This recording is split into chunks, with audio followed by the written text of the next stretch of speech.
You are now tuned into Flipping the Birds, a Philly Sports Network podcast. What's going on, Eagles fans? Welcome one, welcome all to another episode of Flipping the Birds.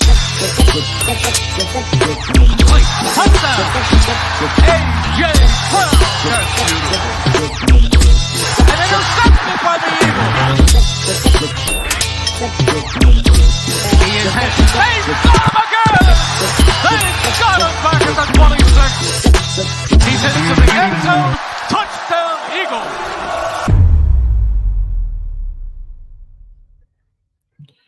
What's going on, everybody? Welcome all to Draft Night, Day 2. We made it just in time for the first pick of the second round, which is Keon Coleman for the Bills. Apologize for being late. That's completely my fault. But yeah, we're here. We are here. Yeah. If you guys could see the Chargers are on the clock. If you guys could see the dialogue that went down in our chat talking about this, it was fun. But we're here. That's what matters. That's what matters to us. We're here, and we're here for you.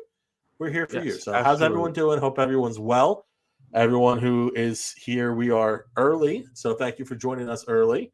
Obviously late by early, but awesome to have everyone here and awesome to talk about some Eagles football. I'm still pretty pumped over Keon Mitchell. I don't know. I know certain people aren't, people who, contrary to their name, may not have the foresight, but, I feel like, Keon Mitchell is a great pick at 22 and I'm feeling pretty great. How about all of you?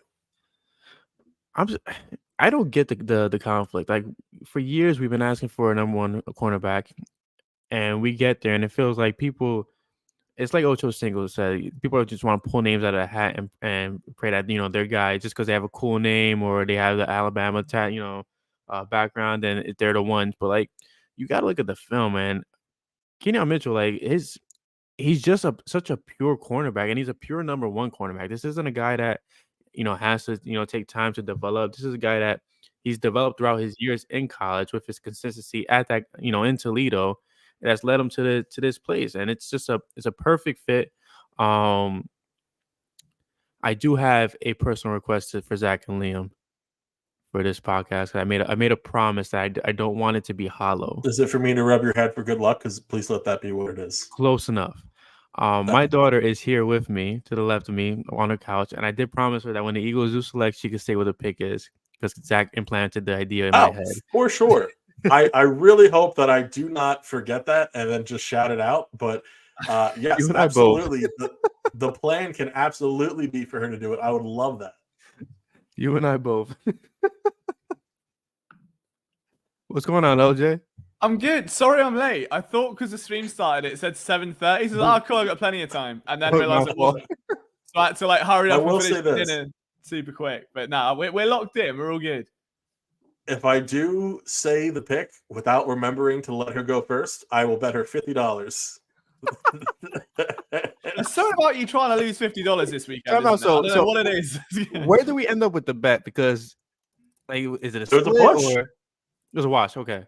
It was a push. Yeah. Wait, but why? Didn't you say like wasn't like the stipulations that the first round? Well, I forget what it was like when we spoke it, but when it was written down, what it was is that the over-under is 30. So It wasn't set at a half mark. It was set at 30. Yeah, that was an error on our part, to be fair. Well, Nate Wiggins is a first-round cornerback, LJ. He is, barely. He snuck through, but I was half right, just wasn't right enough. But yeah, we take those. But all that matters is Quinion is an Eagle right now, and the Eagles have themselves a solid starting corner. And I think, if anything, the response to the pick has been overwhelmingly positive from every part. I've not seen anyone. No? I've not seen, apart from, there's been a couple guys that have been a bit, just a bit couple. negative. Just a couple. But I think, from the big, national analysts and stuff, I've not seen a single negative thing about Quinion Mitchell. And like I said, my only hesitance was I didn't think they could get him into a starting role, and I thought I didn't want to stagnate his growth. I thought he was that, for me, that took him out of the equation, and that's why I favored Terry on. But it's hey, look, if they feel good enough to get him and they can get the best player available, then more power to them. And it's I forget who it was. I think it might have been Rube who said it. I mean, and take it for what you will.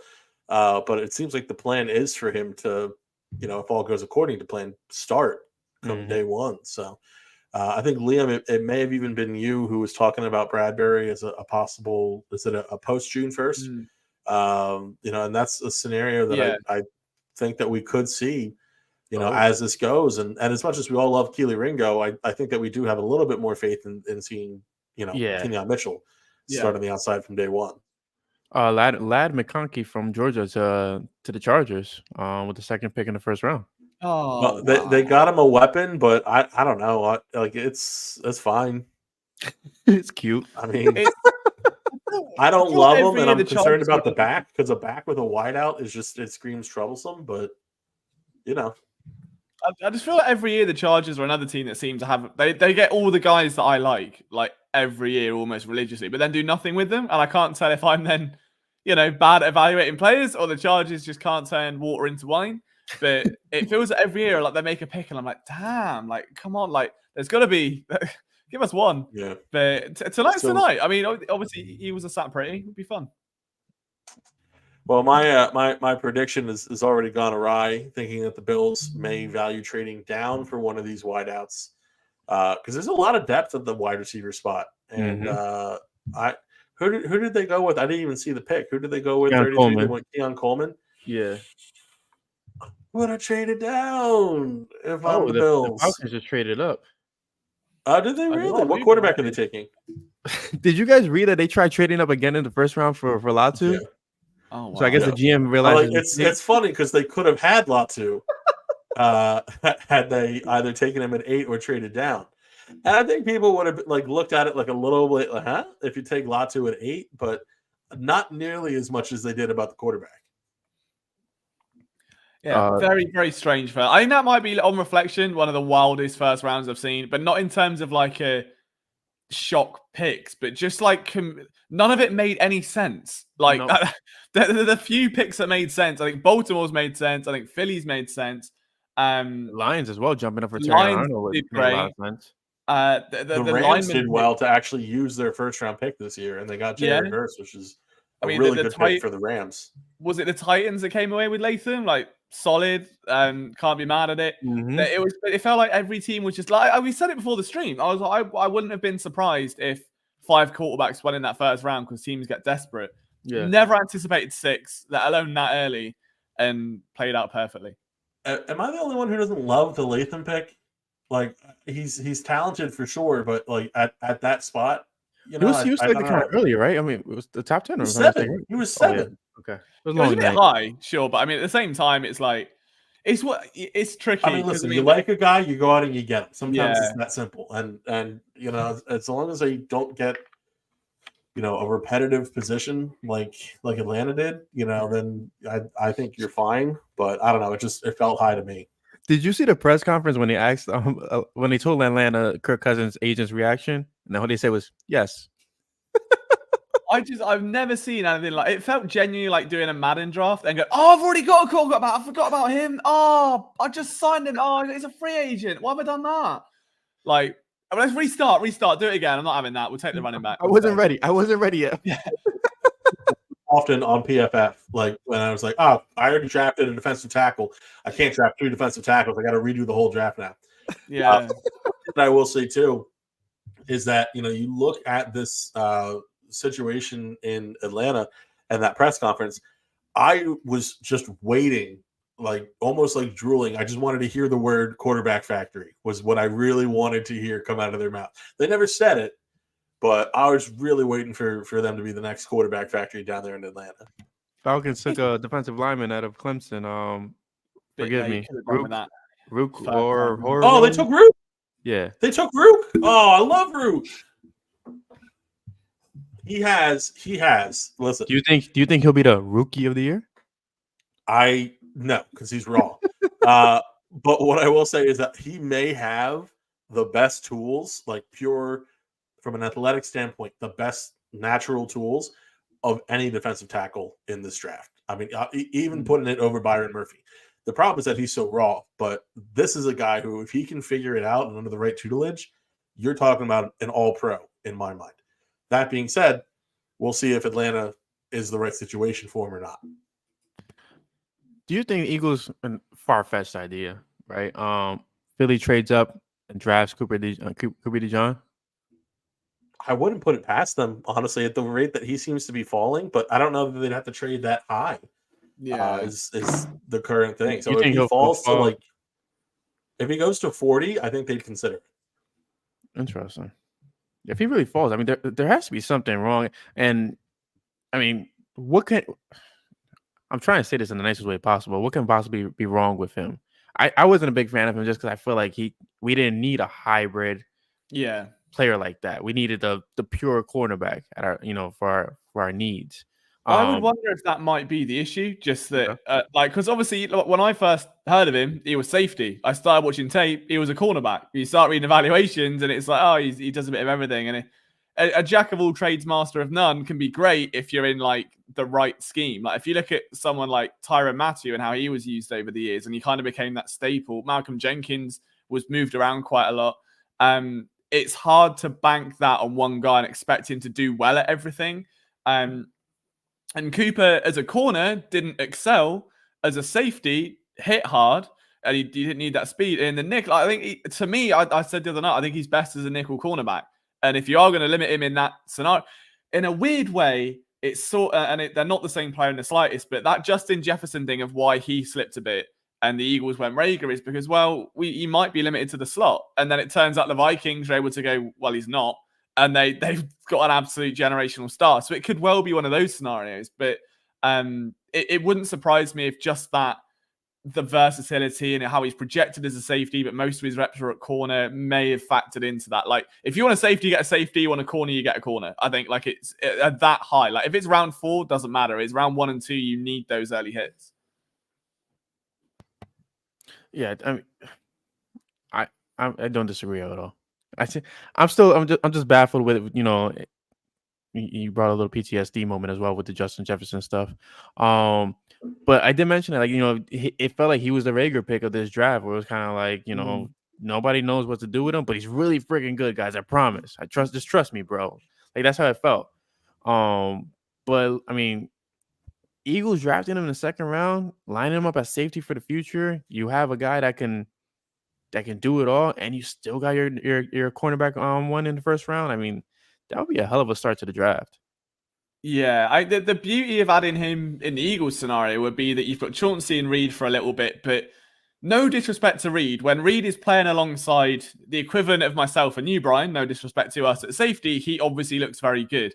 When the difference between Reed Blankenship and Chauncey Gardner-Johnson, though, is night and day. And when you're building a Super Bowl team, it's that same thing as Quez Watkins, that like average isn't good enough. Like it doesn't count anymore. Like you need a high-end starter, and Reed has done great, but like, is he going to be the guy that takes that defense over the top? Maybe not.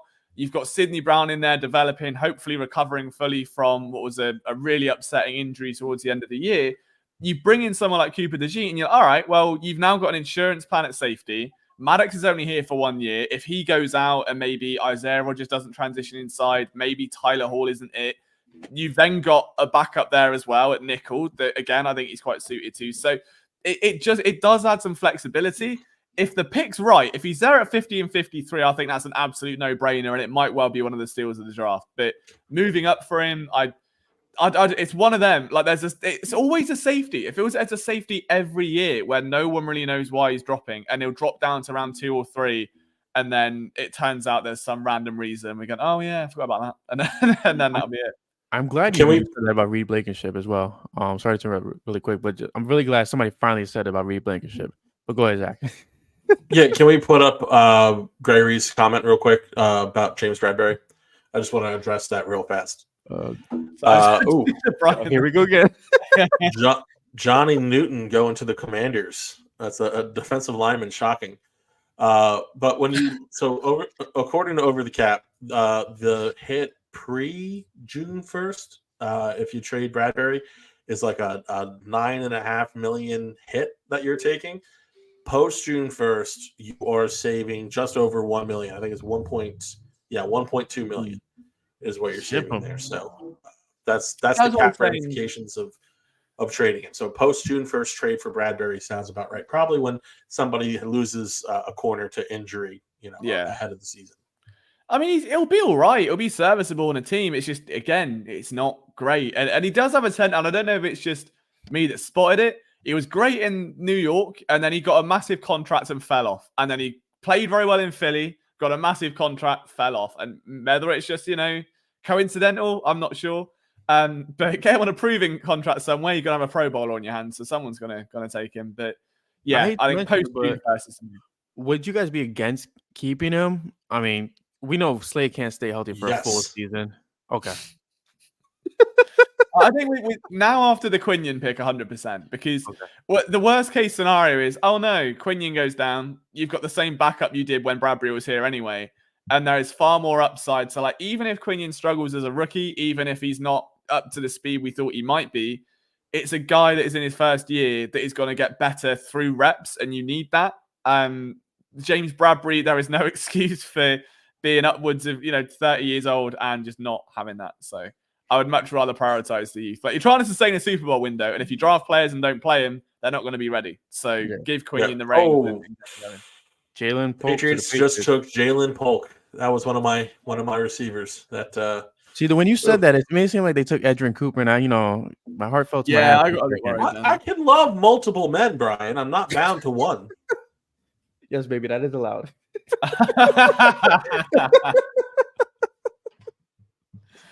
Oh man, but I don't know. It's going to be interesting when they get to like 50 and 53, just because you can obviously like double stat that they can almost throw a curveball at one and then to get the other guy. Like they can get two linebackers. Wouldn't surprise me in the slightest. Like Jeremiah Trotter and Edrin Cooper. Is that what you're trying to say, Liam? Not Trotter. Trotter can go. Trotter in the fourth. It'll be there. It'll be fine. That's why Nate Wiggins is tonight. There is something about Clemson. I don't know what it is, but both the players are sinking. Well, I hate to say it, Brian, but it sounds like he also hates your guy Xavier Thomas.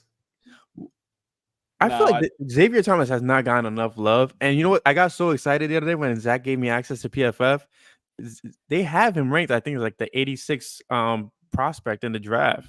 That's not. No, they did move him up. You're right. Yeah. I was mind blown. I'm like, wow, like this is my guy. I'm so proud. He moved up. Isn't he like 25? Like almost 25? Is he? No. Liam, don't laugh about that, bro. I'm gonna do some investigatory journalism now. I hate that we're now at an age where when we say players are 25 and the word old, and then all of us just have this look of. He's 24 years old. I mean, that means he's close to his prime, guys. All right, so he'll be 24 and 3/4 when the season starts. Yeah, he's close to his prime. That's good. A little mid-season birthday. That's what you want. I mean, listen, I'm not on my Keon Mitchell, like, we should have drafted Nate Wiggins because he's 20, not 22, kind of thing. But and we're talking about a guy later, and that's why he's available later. But I don't know. I could see that in the fourth more than the third for sure. Can you believe that there's actually people on Twitter complaining about the fact that the Eagles went with the older cornerback between Terrion Arnold and Keon Mitchell? It's only a year apart. Like, what am I missing here, guys? Yeah, puberty's at 16 years old. It doesn't carry as much weight with the NFL because it's the same system. It comes out of college. If it was like soccer and you've got like someone like Quinn Sullivan, obviously at the minute with the Philadelphia Union, he's like 15 years old and he's signed to Manchester City now, and it's like that's different and age matters. But here, like the difference with Terrion for me was the experience, because, like I said, I mean that was a great article. I think it was on Give Me Sport, and it was like he had 700 coverage snaps. Quinion had 1,700. He's younger. He's got the tools. He'll be all right. And I was like, I really bought into that watching the tape. But realistically, it's not like when Zach said Wiggins was like of a similar age, I was like, all right, well, okay, I can somewhat forgive a lot of that now, and I'd be open to it, just not at 22, and we can move on. But yeah, I don't know. I think it's just someone trying to find a reason to be sad. Like my thing was just relief when I was like, oh my God, it's a corner. And like my hands went up and I was like, it's not the one I want, but beggars can't be choosers. All I've wanted for years is the Eagles to draft a first round corner. They haven't done it since I've started following the team. And every year there's someone. It's crazy. 22 years. Most of my life, they've not drafted a first round corner, and it is all I've wanted. And I'm just happy I've got that'll be the next Eagles jersey I buy, without a doubt. You guys ready for some Illuminati, nonsense? And I'll keep, because I know I'll keep myself good. But the nonsense is, it's been 22 years since 2002, and they drafted Keon Mitchell at 22. Now, listen, that's the trifecta of perfect science that I need. All right. It was meant to be. 22 years, 2002 at pick 22. This is it. This is And he's 22 meant years to old. be. Kenyon Mitchell, it's been 22 years. The year was 2002, and they drafted Kenyon Mitchell with the 22nd pick. If that doesn't mean he's going to be an All-Pro, then he could have he could have bad tape, and I'd still have faith in him because of that perfect sign right there. That's all I need. But how long is it since they've drafted a linebacker? What pick is that? Are we looking at? The year was 1984. Yeah. With the 134th pick in the NFL draft. Just really quickly, guys, while we're here as well. I know that we've got all the boys back in tonight. If you could leave a like on the stream, that would be sensational. We did hit our goal of getting more likes than the Eagles had pick number, if that makes sense. I'm a bit tired, but it was around like 22. So I think we had 32 picks on the night. So picks, likes. Every like is a draft pick. We're stashing them. If you could leave a like on the stream, that'd be amazing. I think we're on 6 at the minute. Last night we had 38. So if we head for 40 tonight as a committee, we could be a committee backfield and really push 40, and then we'll go good into the third day then. We're up to 7 there. Look, already. I'm not good at math. A third, fourth, I don't know. We're getting there. We're nearly a quarter of 9. There we go. Up the boys. Love that from you. Thank you for the support. Again, best thing you can do is, we never ask for money or charity or spam links. Occasionally, if there's a good betting offer, we'll be like, look, if you're going to bet anyway, use the link. Game's the game. But from a support perspective, best thing you can do, just leave a like. Free, takes 2 seconds, and helps us grow. So I appreciate all of the 9 of you that have done that so far. You make me feel guilty for not liking it right now.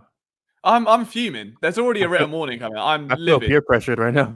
Incandescent with rage. But all I'm saying is, look, since those likes started, we're up to 23 viewers. It works. We pushed the algo. Get it gone.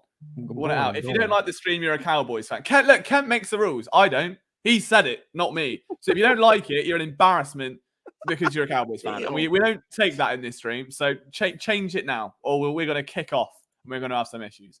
I was born in 04, says I. Look, the drought lasted longer than I've been alive. It's scary. I'm just happy it's over. We have to hope now that he's the one to hang our hat on. But on that note, are there any bold predictions now? Because I've got a take, right? And I've been connected. My thing earlier this offseason was the Eagles are going to make a move for Kenneth Walker out of Seattle. It just because, again, it's that target of end of a rookie deal.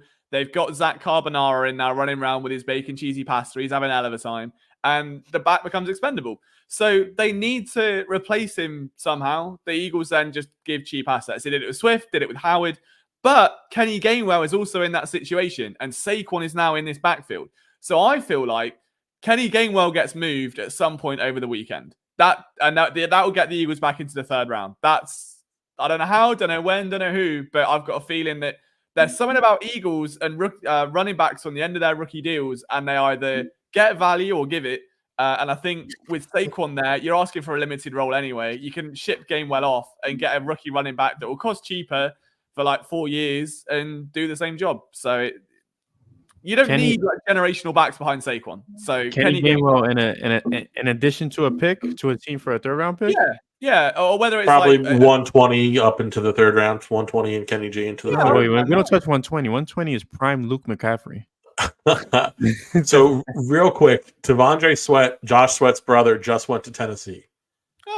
Which I think that was higher than a lot of people were expecting, just because not because of a talent perspective, but. Brian, higher than I was expecting. I was expecting. Never had it. Wow. Anyway, Josh Sweat's brother is no longer on the board, so forget pairing those two in Philadelphia.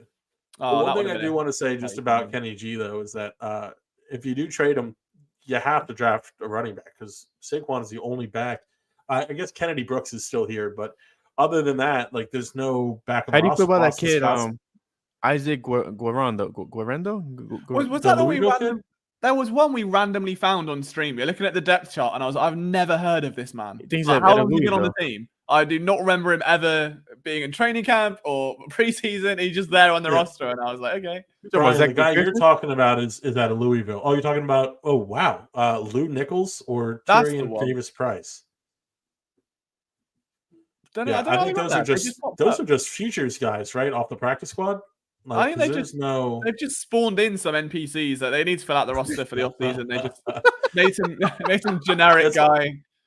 I click on their ESPN page, and it's just the generic Madden character there. They don't even have, they're not real people. They don't exist. But the thing is, listen, not Saquon. Kenny Gainwell. No, the little one. Byron. Boston. Zach McPherson. A little one. Yeah, the other little one. Boston Isaac Guerrero. He's not back on the team. That's something that he's made very known, is that he's not on the Eagles currently. Maybe that changes, maybe not. But your depth behind Saquon, and this is where I'm going to actually talk about Saquon's injury history instead of ignoring it as I have been up until this point. You want some depth behind him, so you're probably going to be drafting somebody who you can keep for a few years going forward. But I can't imagine that you go overly high with that. So you're probably looking at, hey, maybe a Frank Gore Jr. Really late in the draft. But you're looking at somebody. Rams have traded up. Oh, who do they get? I don't know. They're on the clock right now. That screams Cooper DeJean. 100%. Well, that's such a Rams pick as well. Like, if I was ever a team, not. We said it last night, didn't we? I think in the first round, where he just is. Does my head in. He's either a Niner or a Ram, I feel like. Yeah. You know what I wouldn't hate? Annoyed me. Sorry, Zach. I said that the Niners last night really annoyed me. Yeah. I'm not over that. If you look late in this draft, and I get the Isaac Guerrero. I think he tested really well. Isaac Guerrero. Is that the Louisville one? I had him in a mock. He's tremendous. He's the Louisville one. Dylan Lobb out of New Hampshire is pretty good too. And then the one thing is, if you're going to go a little bit higher, or if he falls a little bit, I would be pretty happy with. And Liam, you're going to love this. Will Shipley out of Clemson. Oh, another one. Just a real toolsy, good receiving running back option. So if you get him, and then maybe you sign a guy with a bit more pushing the caboose in free agency, which there'll be guys available, then you're all set. But I feel pretty good about that. I'm just going to look at Clemson's record last year because I'm trying to see something. Were they any good? They were fine. I think not great. Explains a lot. Yeah. No, I don't know. I've not watched his tape. I'm only messing. What were they doing last year? Well, they were 4-4 in conference. 9-4 they went. I guess that's pretty good, I suppose. I don't know. I need to watch more college ball. That would help. I mean, they play in the ACC, so it's fine. Yeah. It's like, not to take shots at the team that I'm defending, but it's fine. Ronnie's back on his math watch where we could swap with Carolina. I think it's 50 and 53 for 38 and their third. But then who would you get there though? Because I mean, I wouldn't mind it. Like, wait, 38 is Tennessee, who just took. Yeah, they're down 39 right now. And then the Rams took 39, which is a trade with the Panthers, and they're taking Braden Fisk. Who? Braden Fisk, Wilson Fisk's brother. Yeah, is it capitalist and villain of both Daredevil and Spider-Man? Is it defensive line? Offensive line? Yeah, he's a defensive tackle. He's another guy who's like really long in the tooth, like really old, but the talent is crazy. And he's out of a kingpin on that defensive line as well. So, there's that. Yeah, some call him the kingpin of the D-line. Yeah, you're right. Yeah. I've not. Do you know what? It's really annoying me. I'm so out of the loop with Marvel. Daredevil was like my favorite thing ever. Like the Netflix series, I loved it. And then obviously it got not cat. They stopped it when Disney got it. And then I saw Daredevil apparently popped up in some film, and he's been in a couple other things. And I've been like, have I got to go down the whole rabbit hole again just to? It's phenomenal. The guy who plays it is freaking phenomenal, and this wasn't coming out the show again. I think next year, if I'm not mistaken. He's I find out he's my friend's cousin, his name's Charlie something, isn't it? Charlie. I can't remember his name. Yeah, now. something of that sort. Yeah. Charlie Cox. Just the one. Yeah. What'd you say? But yeah. It's Charlie Cox. No, Michael Penix. The rumor is that he's also supposed to be in the new Spider-Man movie, which I might just float up at that point if that happens. Because Daredevil and Spider-Man were two of my, as a cartoon, comic book cartoon nerd, like that was always my big thing was Daredevil and Spider-Man. Love that. We got to find ourselves our own little Spider-Man now at linebacker. Cooper DeJean. Yeah, might as well be slinging everywhere. Little bit chaotic. But that's also a good point. Is like if they trade up, they kind of lose. Because the linebackers, there's no way they all go before 50 and 53 because they're all second round picks. It looks like they're running wide receivers and defensive tackles right now. But they could very easily walk away with a Malachi Corley, an Edgerrin Cooper, or a Peyton Wilson, and a what's the tight end called out of Texas? He's out of Texas. He's good, probably. Jatavian Sanders. There he is. He's a tight end. He's in. No, he's good. He's a good receiving tight end. I would rather wait and take the dude out of Penn State, but Jatavian Sanders is. I talked about him on Flipping the Birds, I think a few months ago. But no, he's real solid.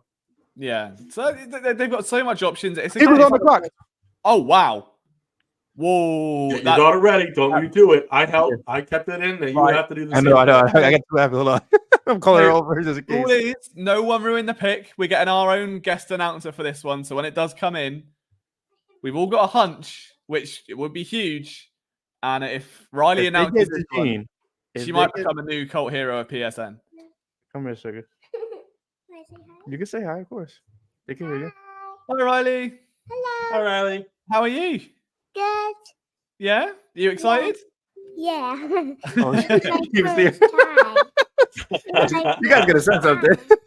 It's my first time doing Well, welcome.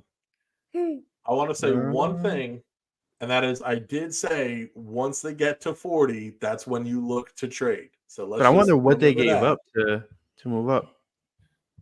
And it's with Washington as well, so it's another in-division Oh. trade. Oh. Eagles to Cooper. What? Cooper Cooper DeJean. to John. According to Albert Whoa! Breer. They did it. All right. What a That's masterclass amazing. by both Howie and Riley. Fantastic. Gotta Yeah. love it. Wow. Word. That was cool. That was cool. Yeah. All right. Maybe next time. Yeah, I'll let you know, Mama. I got you. My hand hurts. Your hands hurt. Well, what did they trade away though? Kenny Who Gainwell. cares? Get him gone. 3 first-round picks. Doesn't matter. They got Cooper. That's crazy. That is unreal. That's insane. Yeah, right now, If you imagine, listen, I know it's not the end all be all, but put this in the PFF mock draft machine, and you come away without trading up in the first round. You come away with Kenan Mitchell and Cooper DeJean in the first and second rounds. How's that not an A+ grade?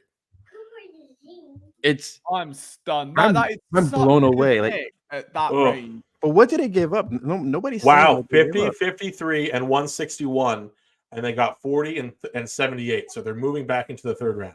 Oh, Oh wow. that's not bad. Well, that means our show It's a goes lot on. of value, but for arguably a first-round talent.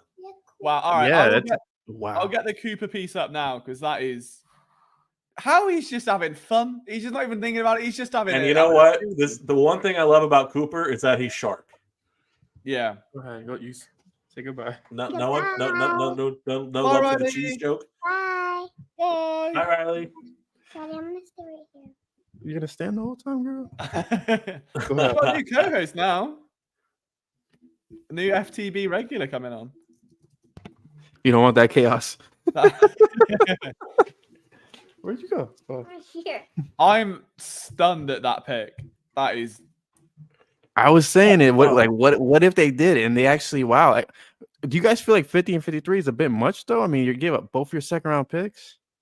Well, here's Are the you thing. So you're anything? getting 78. I'll tell you this: you're not getting Edgerrin Cooper. That's the thing that sucks about this whole thing. But what I will say Jeremiah Trotter. 78, Junior Trevin Colson Wallace. territory. Give me some Trevin Lovin. It could be Third round Trevor pick. Wallace. They know he's there. He's coming.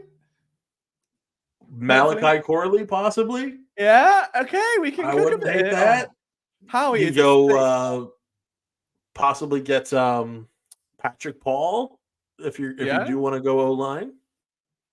I am just I'll be right back, guys. absolutely stunned. I mean, just absolutely amazing. Like, how do you walk away with 2 first-round talents like that? That's just that's nuts. I mean, if you look at it in a vacuum, right, and you say you took 22 and 50 and 53 and 161, and you turn that into Kenyon Mitchell, Cooper DeJean, and pick 78, I don't think anyone would have a problem with that. No, not at all. I don't care if they never draft a linebacker again after that pick. Doesn't bother me. Like, take the Jordan other thing McGee. too is like, the thing about Cooper is like he can play sub linebacker too. Like that's the thing that you can't like forget about. Like it's not like he's not a starting linebacker. Don't get me wrong, but like if you are talking about like sub packages, Saints trade up to the Packers. Okay, so Ron says that the draft value chart says that we overpaid a little, but it's to a rival and it's to get an arguable first-round talent. So yeah, no, I have no problem with that. Can you quickly just list out the swap so I can write it down without tabbing out? Yeah, so it was Eagles gave up 50, 53, yeah, and 161. Yeah, and they got 78 along with 40. 40 and 78. Yeah. All right. Gotcha. Cool. Wow. What Crazy. a day. Unbelievable. Absolutely. It's already. It's draft's not even an hour old and it's been a day already. That's crazy. Yeah.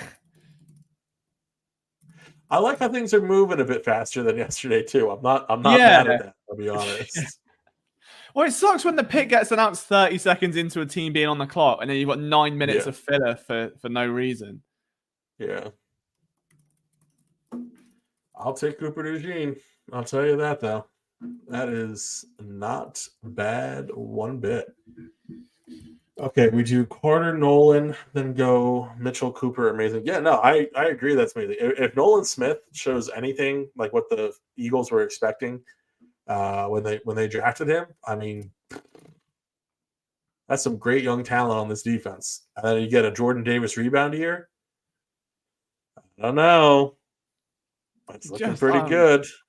Just stunned. Absolutely stunned. That's how. Like, if you imagine a mock draft, like, if you were to try and mock this out a few weeks ago, to get those 2 players, you would have to trade the war chest to get into that first round twice to get both of them. Unreal. For sure. Let's take a look and see what the old mock draft. Oh, Kool-Aid McKinstry to the Saints. Ha! How is? Can't wait for Smitty to be toasting him just for years now. That's music to my ears. Keep him in the NFC. Little bit of a rivalry there because of big games and stuff. Like, give it to me. Give me all of it. Just give me Eagles receivers ruining that man's ankles for a decade. He won't be in the league for a decade. He'll be there for 3 years, but nonetheless. That's tremendous. The Saints take Kool-Aid and the Eagles trade up for Cooper DeJean. That in itself is artwork. That's cinema. That is pure NFL cinema. Yep.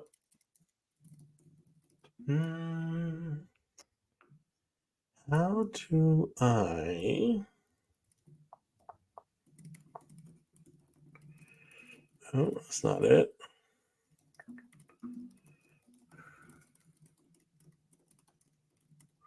Oh, I see.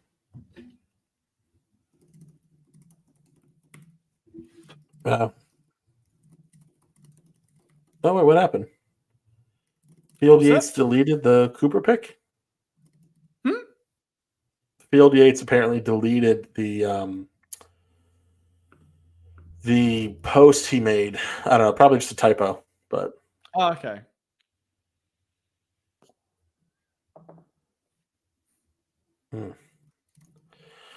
Look at that. What a day. What a day. And Oh, boy. we now need to get a Aaron, nickname. yes, he is an Eagle. We now need to get a nickname for the tandem, potential tandem one day of Reed Blankenship and Cooper DeJean back there. Like there's got to be some action going. Just saying. Phantoms are down 1-0, says Eric. DeJean and Quinion are Eagles. I can't believe they can't leave me here. I'm writing an article. Why have they left me? I'm literally writing the freaking article. They've all run away.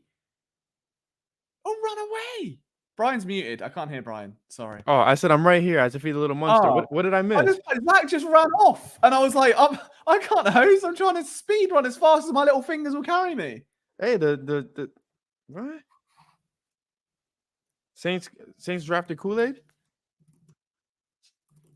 Yeah. I am buzzing. That is made my. You can't write that. The Saints. I said to Zach, the Saints draft Kool-Aid. The Eagles trade up one pick before and get Cooper DeJean. That's cinema in every sense of the word. This is remarkable. I still can't believe that they pulled this off. No, I know. It's crazy. Yeah, I'm trying to grind this out, so my responses will be a little bit miffed, I think. No worries. It's just you gotta admire the masterclass. Years ago, everybody wanted Howie out because we felt like he wasn't doing the right job after the Rager pick and then the Wentz stuff and Peterson. And little we know, the master plan is he ends up with the Avengers at this point. The secondary is completely regrouped. You have Cooper DeJean, you have Quinion Mitchell, Sidney Brown, Chauncey Gardner-Johnson's back. Yeah. Just I'm blown away right now. Like what? Yeah, like this team, like you just can't build it much better. Like subjectively, you might want to switch out for linebackers, whatever. But the team just doesn't value them. I don't know why we always get our hopes up that this is the year they'll draft one. They just don't value them. But I feel like Devin White. I feel like everybody's overlooking Devin White a bit much. Yeah, I think it depends. I think that there definitely has been a drop off from the man that was once one of the best linebackers in the NFL. Mm-hmm. But at the same time, it's not like he's running around like prime Zach Cunningham out there. He's still going to be solid enough to do a job, I think. And I think as well, like we don't know, we don't know what happened in that last season with the Bucks. I know it's been like 2 years since he's actually been himself, but it seemed like there was a lot of turmoil that he wanted out that badly, to go elsewhere. And I just feel like we're gonna get a revamped season of Devin White and Nakobe Dean, hopefully. But I would love to see if they actually go for Wallace or Trotter in this draft. Kamari Lassiter to the Texans. I don't know if you got that yet or not. No. Nope. No, I didn't. Last thing I got was the Saints from Kool-Aid. Yeah, so the Georgia Bulldog comes off, and the Eagles did not select him. I still can't believe they got Cooper DeJean. As you hear my daughter in the background. I do love it.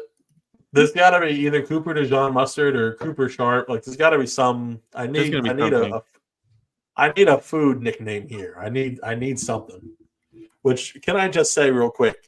And I'm not. This isn't an opinion. I'm not looking for any takes on this. I'm just stating a fact. Cooper Sharp on a cheesesteak is the way to go. That's just it. There's no two ways around it. It is the cheese. Get the whiz-wit out of here. That's a Geno's, Pat's, whatever. I don't mind it. It tastes fine. But no, get the Cooper Sharp if you want to have a good time. So what is his role going to be here in Philly? I mean, do you guys think he's going safety, outside corner? Well, like Cooper Sharp does to a cheesesteak, he's going to hold the defense together is what it is, you see. And he's just going to be a delicious, versatile player out there who can do a whole heck of a lot of stuff. You put him in a cheesesteak, you put him on a pork roll, egg, and cheese. Either way, he's going to get the job done. Shout out to Morgan and his anger still brewing from our chat earlier. Oh man, I do got to look for that tweet. Oh god, if he says something like that, I might lose it. I gotta see what his reaction is though. So okay. He liked the pick. He liked the trade. Cooper is worth taking a shot on in the second round. Good move by him. Okay, he kept it simple. He didn't overstep.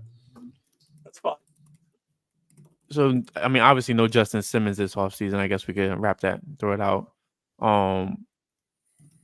But But the idea of this show today was that we were going to do the second round and call it a night. Yeah. Bro, I'm pumped up. I'm here to stay. So I'm good. Like this started an hour earlier than yesterday did. You know, I still got I got somewhere to go tomorrow, but I'm good. It was hard to wake up in the morning. I'm not gonna lie. No, it was for me too. I got to remember to wear my glasses because I didn't all day yesterday, and I felt physically ill today. So I gotta suit up for it. But I'll tell you this, you know, who was it? Isaac? Yeah, Isaac talking about they're going to move Cooper and CJ everywhere. Like that's straight up. Like you're going to see, and you can talk about it with Maddox too. Like because Maddox, you know, I don't love him in the safety, but you know he is safety slot versatile. So you just talk about having those three guys on the field at the same time. I'm freaking out just thinking about it. Oh, Cooper sharp cheese and a bag of Reed Blankenchips. I love it. A bag of Reed Blankenchips. Oh man, I'm still a little mind blown right now. Morgan talks about the Eagles playing with two backers a lot more in 2024. I think that makes a lot of sense. You know, just under Vic Fangio, you think, well, first of all, you talk about having Chauncey Gardner-Johnson and Cooper DeJean, right? Mm-hmm. On top of that, you're looking at a situation where you under Vic Fangio's defense, you're going to be looking at a lot more 3-4. You're going to be looking at a lot more 52 probably. And you're going to be looking at those kind of edge rushers instead of that traditional linebacker set. So you're going to be looking at guys who are going to be playing on that out probably. Well, definitely Josh Sweat. I would assume the other guy is Bryce Huff because I kind of like him. Well, probably Nolan Smith now that I think about it. And then you'll keep Bryce Huff as kind of a somewhat undersized defensive end on the inside. But Sidney Jones will be back too. Hopefully not. Sidney Brown. That's the other thing. Sidney Brown, you can move him so many spots too. Like the versatility is insane. Like I don't even care about Justin Simmons at this point. I'll be flat honest with you. Like I don't even need that after all this that Philadelphia's done. I think that's good. Right, articles up. Lovely. I might be, I'll see time-wise where we're at for the third. I should be around to do the third round. Is it round 4 tonight as well? No, just round 3. It's just 2 and 3. Oh, is it? Yeah, it's just 2 rounds. I might be around. I've got to be up at 8 in the morning.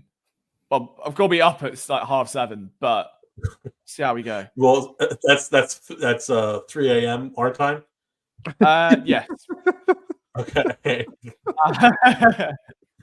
So you're will already creeping up to that. You're what, 7 hours away from that? Look, I've got a little glucose tablets. We'll slam them. Nice. We'll do the all-nighter. We'll be fine, probably. Maybe.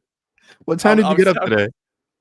Today? Oh, not too late. I tried to have a lie-in because, you know, last night I figured that it's going to be a long weekend.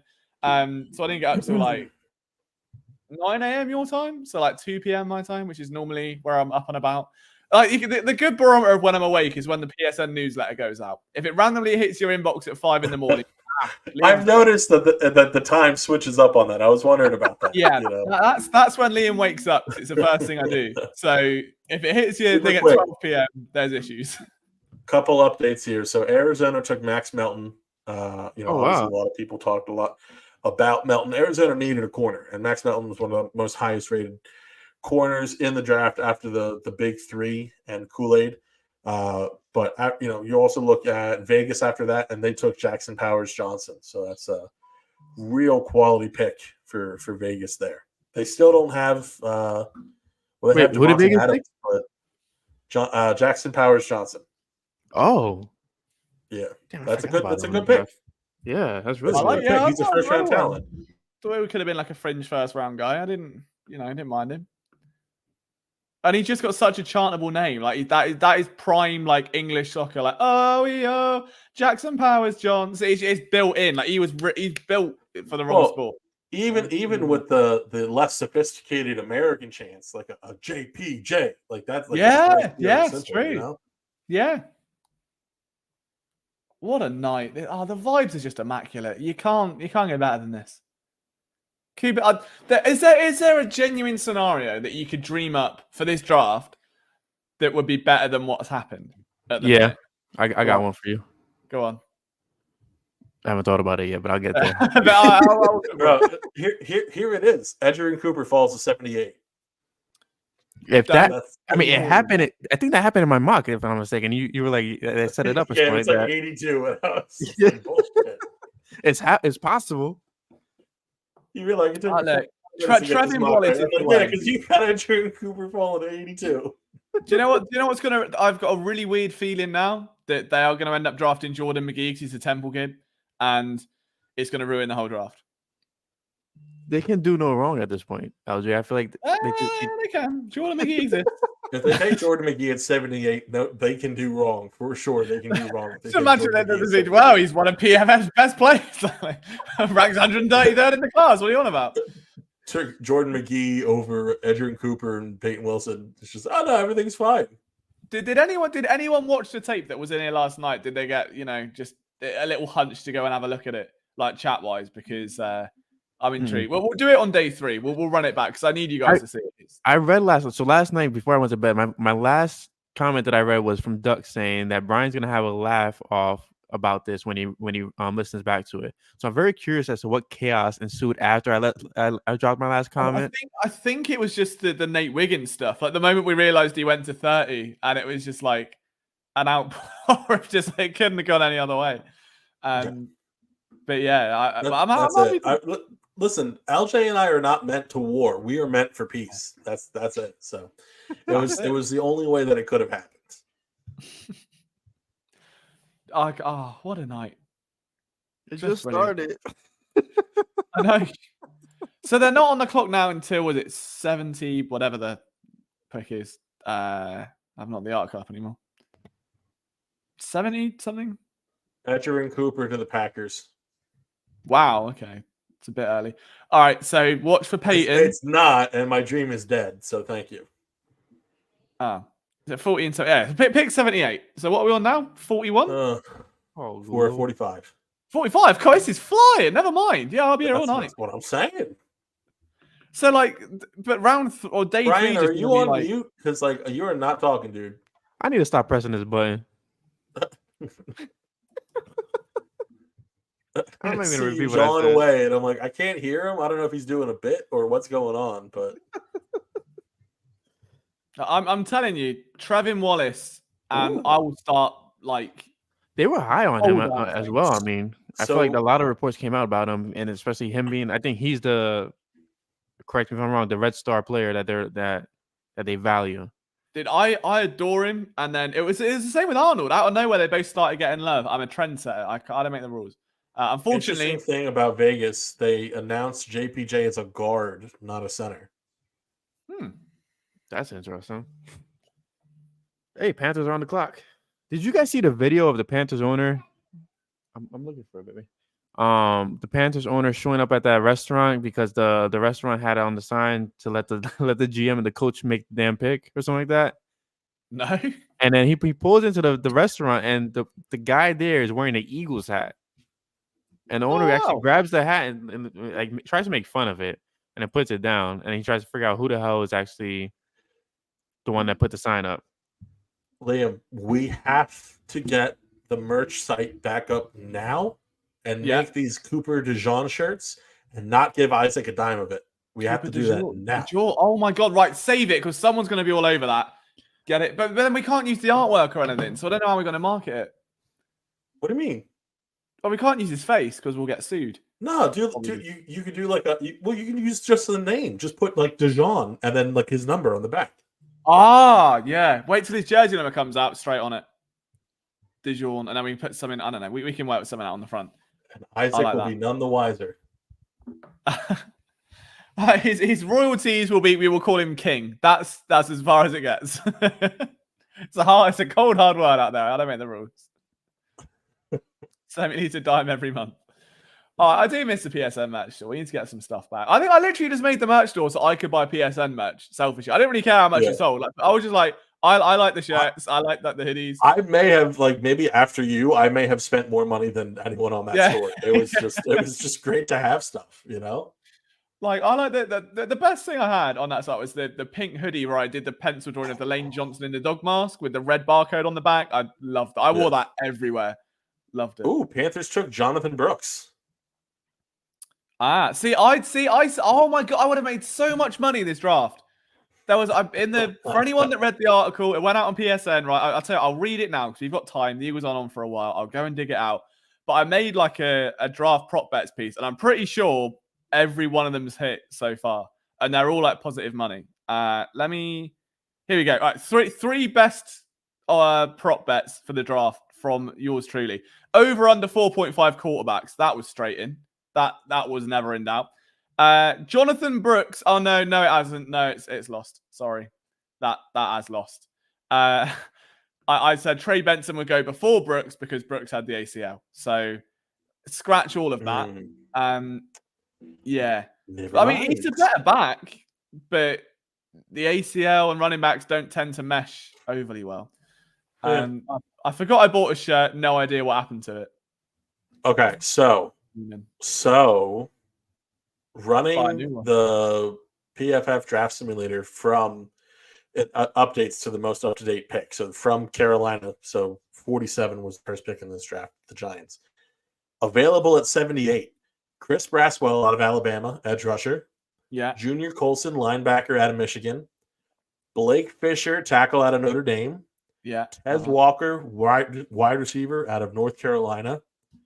And then just because Brian will want me to mention it, Xavier Thomas, edge rusher out of Clemson. So just some of the notable names projected to be available around 78. Oh, I haven't updated the draft tracker. Bollocks, I'll do that. Excuse my French. Hang on. I keep forgetting I've uploaded it. And there's some poor guy out there in the thick of Delaware refreshing it every 5 minutes. And there hasn't been an update for like 8 hours. So I need to do that real quick. So Isaac's saying, what if Peyton Wilson's at 78? I would take Peyton Wilson at 78. No brainer. I would have no problem with that. The only thing is, this would be the second time in just a few years that you take a red flag linebacker in the third round. Yeah, I wouldn't care. The talent is there. I would just go for it. Yeah, I mean, I think the Cooper DeJean thing was obviously, I think, a little bit unique situation wise. And they also had the DD to go, all right, well, we know enough about him to take that plunge, and as from a leadership perspective, seems to be absolutely sensational. So it's fine.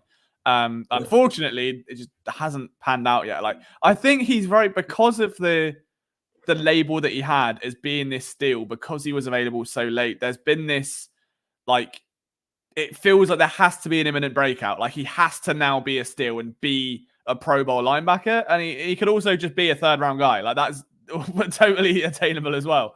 So, like, I think there's just a bit of unfair pressure on him because he was like, oh my God, he slipped so far. He should have been a first rounder. He should have been a second rounder. Like, and that's kind of followed him, and that sucks a little bit. So we have an update on pick 47. The New York Giants have replaced Xavier McKinley with safety Tyler Nubbin. Oh, not quite Cooper DeJean, though. Nah, it doesn't. It's not really a name that puts the fear in you either. Nubbin. No, it's not one of those Nubbin. Like, Oh, it's Nubbin. Yeah, not one of those, Slaughter or like Whitney Merciless. It's not one of those names. No. Nubsy, they call him for short. No, doesn't hit the same. I call him Nubby. Nubby. What's up, K1? Nice to see you, sir. Hope you are buzzing like a bumblebee with this draft so far, because we certainly are. Also, while we're here, and that's us update. Hang on, give me a sec. Let me just see how many likes we are on now at this stage. Don't ruin it for me in the chat. I'm having a look. We're on 13. So we got to push to 20, I reckon. Now we can send this back up. We've got a little bit of breathing room till the Eagles are next on the clock. Run these numbers up. Let's see how far we can Trey. We're back up? No, I just wanted to put that out there. Oh, you idiot. Did you guys discuss the Jonathan Brooks? Brian's been silly. Take him back. Doesn't matter. I'm leaving again. Bye. Panthers selected the Cowboys kid, Jonathan Brooks. Mm-hmm. Yeah. Cowboys having a great draft. So good that he's not going to Dallas, and I think it'll be good for Bryce Young. It'll be good to have another. Well, listen, they handled offensive line in free agency. They got him a wide receiver in the tail end of the first round. Now they get him a running back. So they're actually doing things to help their number 1 overall pick last year. So go figure. Actually doing things right. I mean, do you guys feel like Bryce Young was the wrong pick? I feel like he just needs a year or two to get himself acclimated. Listen, in retrospect, obviously, people are going to say C.J. Stroud was the right pick, and sure, I don't think we've seen the best of Bryce Young because he's been put in a terrible position by a terrible ownership group. So, we'll see what happens in Carolina to change that going forward. But so far, they've been doing the right things. So I hopefully it works out. And I heard good things about the head coach so far. So we'll see what happens. Do you know who doesn't have a terrible ownership group or a terrible front office? Manscaped. This would have been a perfect moment for an ad. That was brilliant. That was well done. That was very well done. Also, sidebar, totally irrelevant. Now, FTB is sponsored by Manscaped. Love that for the boys. Or was it? No, I don't know that we are anymore. It expired, and then they wanted to come back, and we said no, can't come back to this baby. Well, good, because I've lost the charging dock for mine. And so have I. Yeah, but it doesn't have a USB-C. It has to go in the dock, and I'm not spending 30 quid on a dock. I'll just buy a new charger, buy a new razor thing. There's a waste of time. Don't bother with them now. They've gone. Sack them off and just get a little one of these. Unbelievable. That's why I wasn't with him in the first place. To be honest with you, I need something that has a universal charger. That's it. Just did my head in. I was gutted. I was going to ask if they were with him. Can I get a free dock? So that was the original angle. But now you've lost yours. I'm absolutely incandescent. Look, confession. I have not charged mine for like 2 years, and it's worked. It's worked very well still, Really? and without a charge. I have no idea how, but the little time I use it, it works. Wow. And Liam need a mask. You might have to use that thing a little bit more, Brian. Super Matt's in. Love that for Matt. What a man. Mr. Phillies himself. Hopefully we can drag him into a live stream at some point. I know he's a very busy boy. Out there just suited up, making waves at Citizens Bank Park these days. But and he comes in with his little Broncos background on and a little cap. And it's always fun to talk ball with him. So hopefully we can snag Matt. Bo Callahan with him. Yeah, he can tell us all about it. How he feels about the number 12 pick in this draft.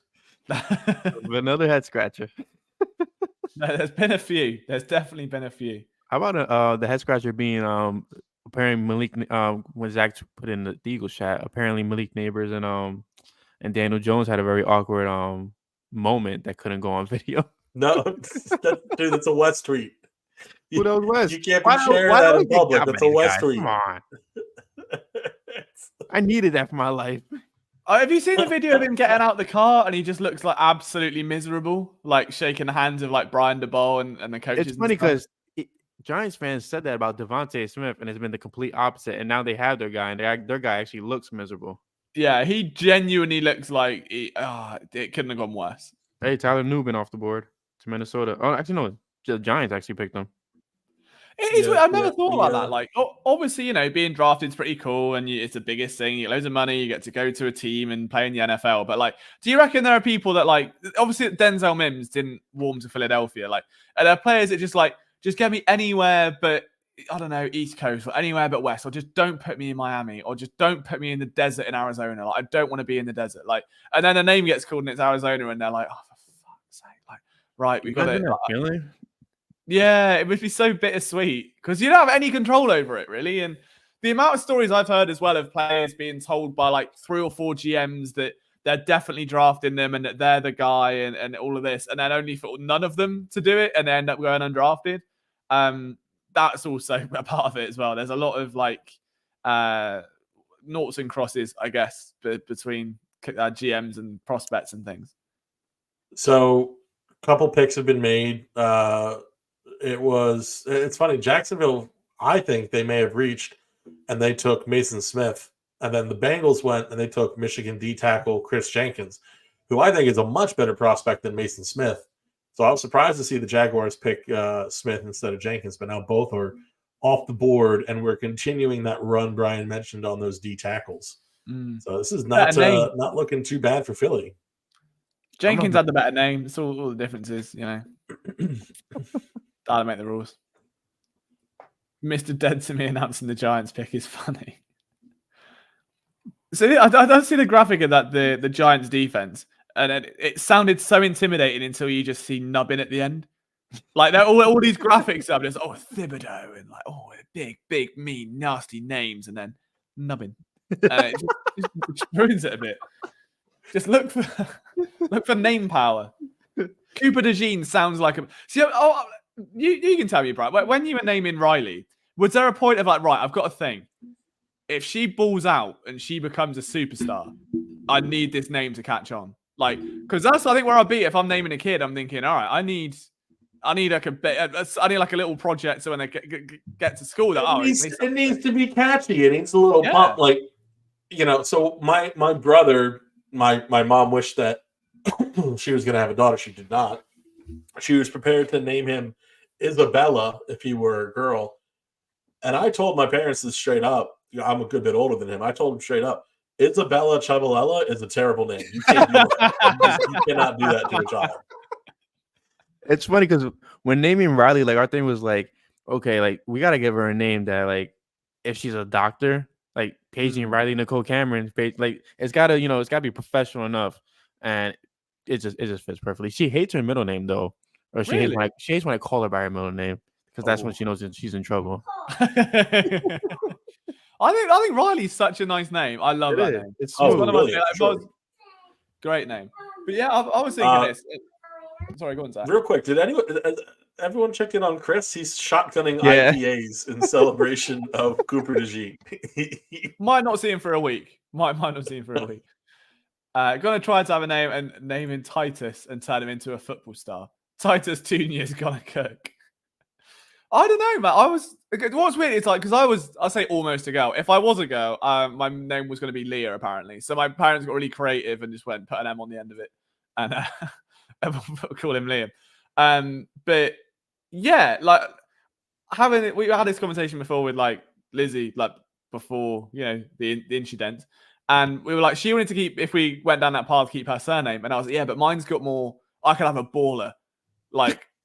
I could have a real baller with Jenkins. There could be a real, it just worked. She was like, Jenkins. She was just like, no, I want mine. I want my name to continue. And I'm like, that's fine, but we're not double barreling it because hers is like, some names lead into another name and others don't. If that makes sense? Yeah. Like, I'm not going to dox her name on here. Isabella Chavalella, for instance. That works. That does kind of roll off the tongue a bit. But like, from surname perspective, you could have, I'm trying to think of an example. Like, you could have all right, Powers Johnson or like Jackson Jenkins would work. Her surname does not fit with mine. It just feels like two ends of a sentence. It's like ending a sentence with I don't know, bye, see ya. It just doesn't work. It's not on. So I have to be very creative with this. And I might never have a kid, but I will spend years making sure that if we do, the name is they're going to ball out, whether they like it or not. So whatever they do, whether they're an accountant, whether they're a football player, whether they play violin, they are going to be at the top of their game, and that name is going to be transcendent. So you're going to name your kid Malcolm Jenkins. I already see it. Liam Jr. is the play. I'm telling you. LJ Jr. LJ. He's another LJ. LJJ. LJ. Me. Liam, here he is. It's me. Should have been Leroy. Oh, I missed that. I still get it now if someone thought, oh, what's your name? Liam, surname. Yeah, Jenkins. Leroy. Yeah. Okay. Still there. Tango's in. More draft day. We're going to trade away our first and second round picks for the next 3 years? Question mark. I don't think so. I mean, why would we? Just for the fun. I don't know. That's the plot to the movie Draft Day. That's the only thing I can think of. They don't need them at this point. It doesn't matter. They've got the team set. Lizzie Chavalella sounds like a news anchor. Yeah. I don't think Chavalella sounds like much. I'll be honest with you, but it's Isabella Chavalella. What was the middle name? That's been one of my challenges. As I've somehow found myself in a position where at least a couple of people, I know my name because of what we do. Just Chavalella, just I don't know, like it doesn't hit if you ask me. But I love it. I think it's because it's so unique. Like you know who you're talking about. If someone says Jenkins, it could be anyone really. Like Chavalella work, and it's such a good name. Like big fan. yeah, I love it. it's You long. could get Chavalella's jersey. That's for sure. Chavalella's actually. Huh? We have Chavalella jerseys in the family because my dad's a big believer and he doesn't like getting players on jerseys, at least not current players, because if it doesn't work out, and that's something that I should probably take into consideration, considering I have a Matisse Thybulle, Tobias Harris, and James Harden jersey in my closet behind me. But not the point. The Nerlens Noel, it worked out. I will defend that to the death, only because I got it signed. But so we had the Chavalella on the back, and that's kind of a running theme is that we rock with that, and then you put whatever birth year 76, anything on the back of it there. If someone was walking around, like hypothetically, with a Chavalella jersey, it'd be something where like you'd be out with your parents and I go, they know ball. Do you remember that Chavalella from 1978? Yeah, it's a historic Bradley. Yeah, he was a ball. It's one of them. Like it works. For sure. It'd be funny if I saw somebody walking around. There's not a lot of Chavalellas out there. There's not even in Italy. There's just not many of us. But oddly enough, when I was in banking, I found out that there was a Chavalella who worked at the same bank that I did in New Jersey, and we had no connection whatsoever. Really? I mean, just what are the odds of that? But it does sound like a champagne, Gregory. Thank you. Moody's not a name; it's an expression. Yeah, but there's good. Isn't it's an NFL player called Moody? Or am I making that's a hell of a saying right there? Moody's not a name; it's an expression. It should be a slogan. That if he goes into a job Moody's interview, not a name; it's a way of life. If he goes into a job interview, name's Greg Moody. It's not a name; it's an expression. Bang in, got it. I like that. Law offices of Gregory Moody. It's just aura from the young man. So per NGS, the Eagles had the first and second ranked corners. The first being James Bradbury.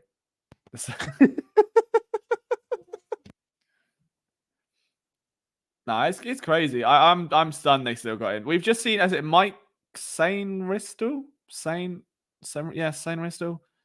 Not watched him, but he's gone to Washington, so that'll be fun. Anyone with the last name Noel should be named Leon for Palintronic Fanny. That's not wrong. Leon, that's no, not wrong. Leon. So Sainristil's actually a good player. So he's solid. He can play a lot of the slot. He can actually he kind of he's not as small as Maddox, but he's similar in the sense that you could probably flex in between the slot and possibly safety at times. So he is a versatile guy. Love it. No, it's been I don't know. It's cool. There's still a lot of names on the board. I thought there'd be a run at linebackers after Edgerrin went, and that just hasn't happened, which tells me there's a bigger gap between the prospects than people probably, or than we thought. Yeah. I would have assumed that there would have been a run there, but hey. So the Steelers just selected. They took Zach Frazier out of West Virginia, so they are really focusing in on getting those O-line prospects. Excuse me. Saints was a good pick for the commies, says K1. So you won't mind it. I agree. Yes, sir. All right, let's take a look and see what the PFF mock draft puts in around 78 now for Philadelphia. Let's make sure we're caught up. Zach Frazier, good. Junior Colson. Does anybody else want Nolan Smith to give up the number 3 to Cooper DeJean? No, I don't care. I feel like it's more swaggy for a defensive back to have that number. Oh, do you know? I think the player makes the number, not the other way around. I'm a fan of just full of slogans today. Look at you, bro. You're rolling. If you go back to like Jenkins bomb. If you think of a number, you think of a player that's made it. So like if you think now like number 7, I think of a player that no one else Kyle does. Lowry. But if you think 11, unfortunately, Drew Holiday. That's Drew Holiday. But like, for instance, like number 7 for me, David Beckham, because there has never been a player, or like Cristiano Ronaldo. Like the players make the number, rather than like, oh yeah, but like 6 looks cool. But yeah, but you could be like 6 could be a dreadful number, and you could be the player of a generation, and that 6 gets changed forever. So I'd rather, do you know, I always, whenever I make a career mode on any game, here's a little terrible fact no one cares about. My jersey number's 99. I love it. Stick it right at the back. Everyone can be number 1 through 13. But there could be basketball, ice hockey, don't care. I'm 99 running around there. Love it. Aura, the people call it these days. Or delusional. One or the other. All right. So real quick, just back to the PFF draft. Junior Colson, Jermaine Burton, and that's pretty much it. So there's yeah, 78 stuff. I might move up a little bit, maybe 10 slots, and give up wait, how did they have pick 152? Wait, the Eagles? Was that a part of the trade? Did they get 152 in the Cooper trade? I don't think so. Oh, it wasn't released. Yeah, It wasn't what you told me. It was only 40 and 78. PFF has them with 152 instead of 161. Let's take a look here. Yeah, Isaac says they got 152 also. Oh yeah, no, that's a great deal then. So they've moved up one more. Yeah, I think Brandon Lee Gown put it out there. And you know what? Where's Brian? Brian, you're here? Okay, good. So getting 152 arguably Luke McCaffrey territory. Wait, did we give up 120? No. We still have 120, but now we also have 152. We moved up from 161 to 152. If the Eagles end up with Luke McCaffrey, I might go streaking in my complex. I can't wait, man. I've never been more for a little bit. Never been more excited for Just a reminder, this episode is not brought to you by Manscaped. So nope. Unless they want to send me a free doc, so don't be near them. Unless they want to send me a free doc, because I will rant about this for an hour. Day 3 is just going to be a 4-hour rant about this Manscaped doc, because every time I go to the bathroom, I'm like, I should have a. I can't. Great, every time. I got no doc for the doc. Yeah, no, not at all. We got Washington took AD Mitchell, which he slipped supposedly. Yeah, because apparently he's got some character stuff, is what they're saying. But he's a player for sure. So Cooper DeJean, being interviewed by the media right now, they asked him if the Eagles spoke to him about what position he's going to play.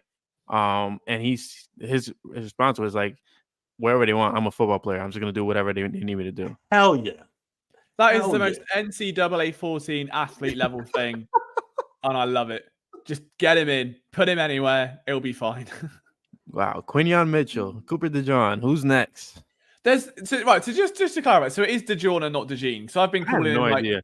I've been calling him like prime Billy Jean for like it's DeJean because of John. Like that's the thing. Yeah, it's John now, whether he likes it or not. I'll run with that. Like my it's really weird for someone that covers teams and writes. Like I'm really bad with like pronouncing names, and it was a real hindrance when I did motorsport commentary back in the day because I used to mess up every name of every driver, and it was a nightmare. Hold on, actually, no. It's not Washington. It's Indiana. How did Indianapolis? Who took AD? At 52? Yeah, Indianapolis, not Indiana. Yeah. So it's not okay. So Washington, the source is wrong. It's the Colts who actually took him. Oh, okay. Well, either way, it's a good weapon for what's his name? Anthony Richardson. That's it. Anthony Richardson. Yeah, I'm intrigued to see what he does next year. I think it was unfair. Obviously, his season got cut short, but he looked like insane for a solid 4-week stretch there. Fun to see what he does in 2024. I mean, this whole season, I don't know. I mean, normally the draft you get excited for training camp. I just want to skip it and get right to football now. This team is so ready. There's no real questions going into training camp. Are there any positional battles really outside of Isaiah Rodgers, Ringo, maybe someone at CB2 for Mitchell and Bradbury? Nothing really. It's just the team's the team. They're going to come out and they're sorted. They can just, dilly-dally about for a few months. So crazy stuff. When Keep me honest, but when the Eagles selected Lito Shepherd, did they also select Brown in that same draft, or was Brown before that? I thought it wasn't it? Wasn't I it thought- like yeah. a back-to-back day? Let me see. Bradbury going to war for his job. Yeah, but the war's going to be Clash of Clans and not anything relevant, so it doesn't matter what war he goes to. Lito Shepherd. Yeah, Isaac says there. Yeah, Sheldon Brown, 59. Wow, so they're doing a little repeat of history. That's pretty And dope. Michael Lewis was the 58th pick, another defensive back. So that's I was it. gonna- I Tell was you, gonna Trevin do- Wallace is the boy. This is the one in round 3. He's going to slip all the way down. Value pick of the day. Is that And then he- and he Jeremiah doesn't like- Jeremiah Troutter's middle name? Based on that what's Jeremiah happening Troutter's middle here, It's his middle. What did he say is his middle name? Is Trevin Wallace Jeremiah Troutter's middle name? I hope not. I mean, I really hope not. I don't see it in Trotter at all. Like I didn't see it. Like I think because I came into it with all this hype from probably wrongfully from Eagles Twitter. Of, oh my god, Jeremiah Trotter's son, he's so good, and you're getting all excited for it, and then you watch the tape and it just is average and a bit slow, and you're like, all right. And then you watch someone like Edger and Cooper just rip everyone to shreds, and he's built like Batista. You're like, all right, well, fair enough. That's the linebacker I want. super quickly, and you're going to like this. Andrew DeCecco, just speculating, but DeCecco, Nice man. pick number 78, acquired via trade, is a prime time spot to add a linebacker. Trevin Wallace, Kentucky, and Cedric Gray, UNC, should fall within that range. He's reeled in. He's watching the stream. That's what he does. I love Andrew. He's a great guy. I think he's still with the Inquirer, isn't he? Because he did really well. Was he with the Inquirer? I don't know. Well, he has a. I don't know that he was ever with the Inquirer, was he? Yeah, no. He used to be with Eagles Wire, I think, back in the day. That was right. He's with Inside the Birds now. Okay, yeah. He's with Fanatics too. Well done. He's also with the Fanatic. Yep. Another man that deserved to make it in this industry. I'd love to see it. Very hard worker, very honest. Love him. What are you trying to say? When I'm honest, is that what you're trying to say? If the shoe fits, B-Cam. If the shoe fits.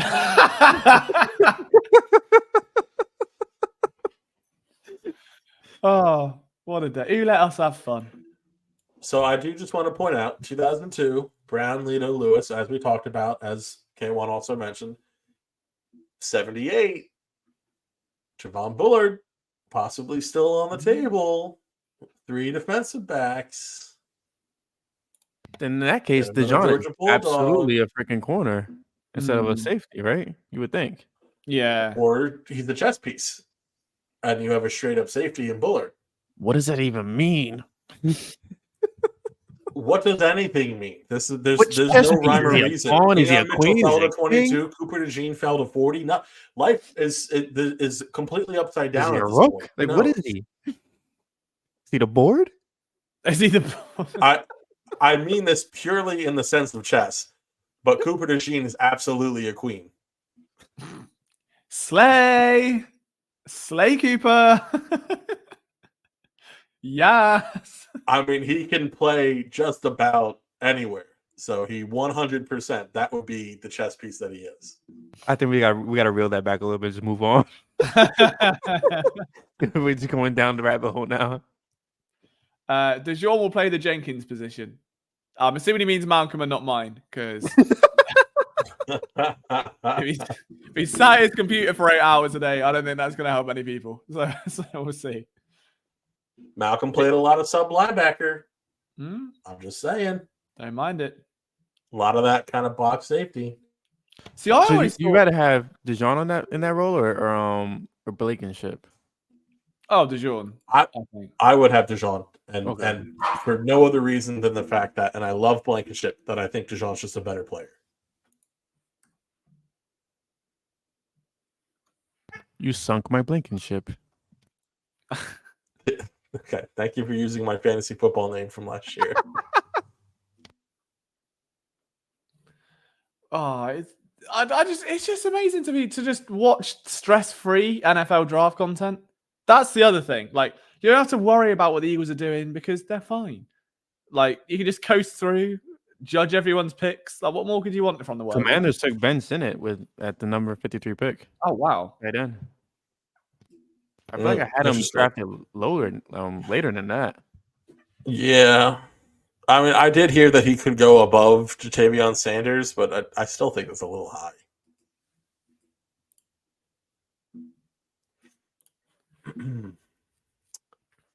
Darren Waller officially retiring.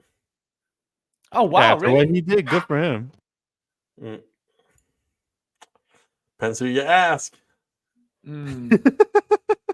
Depends who you ask.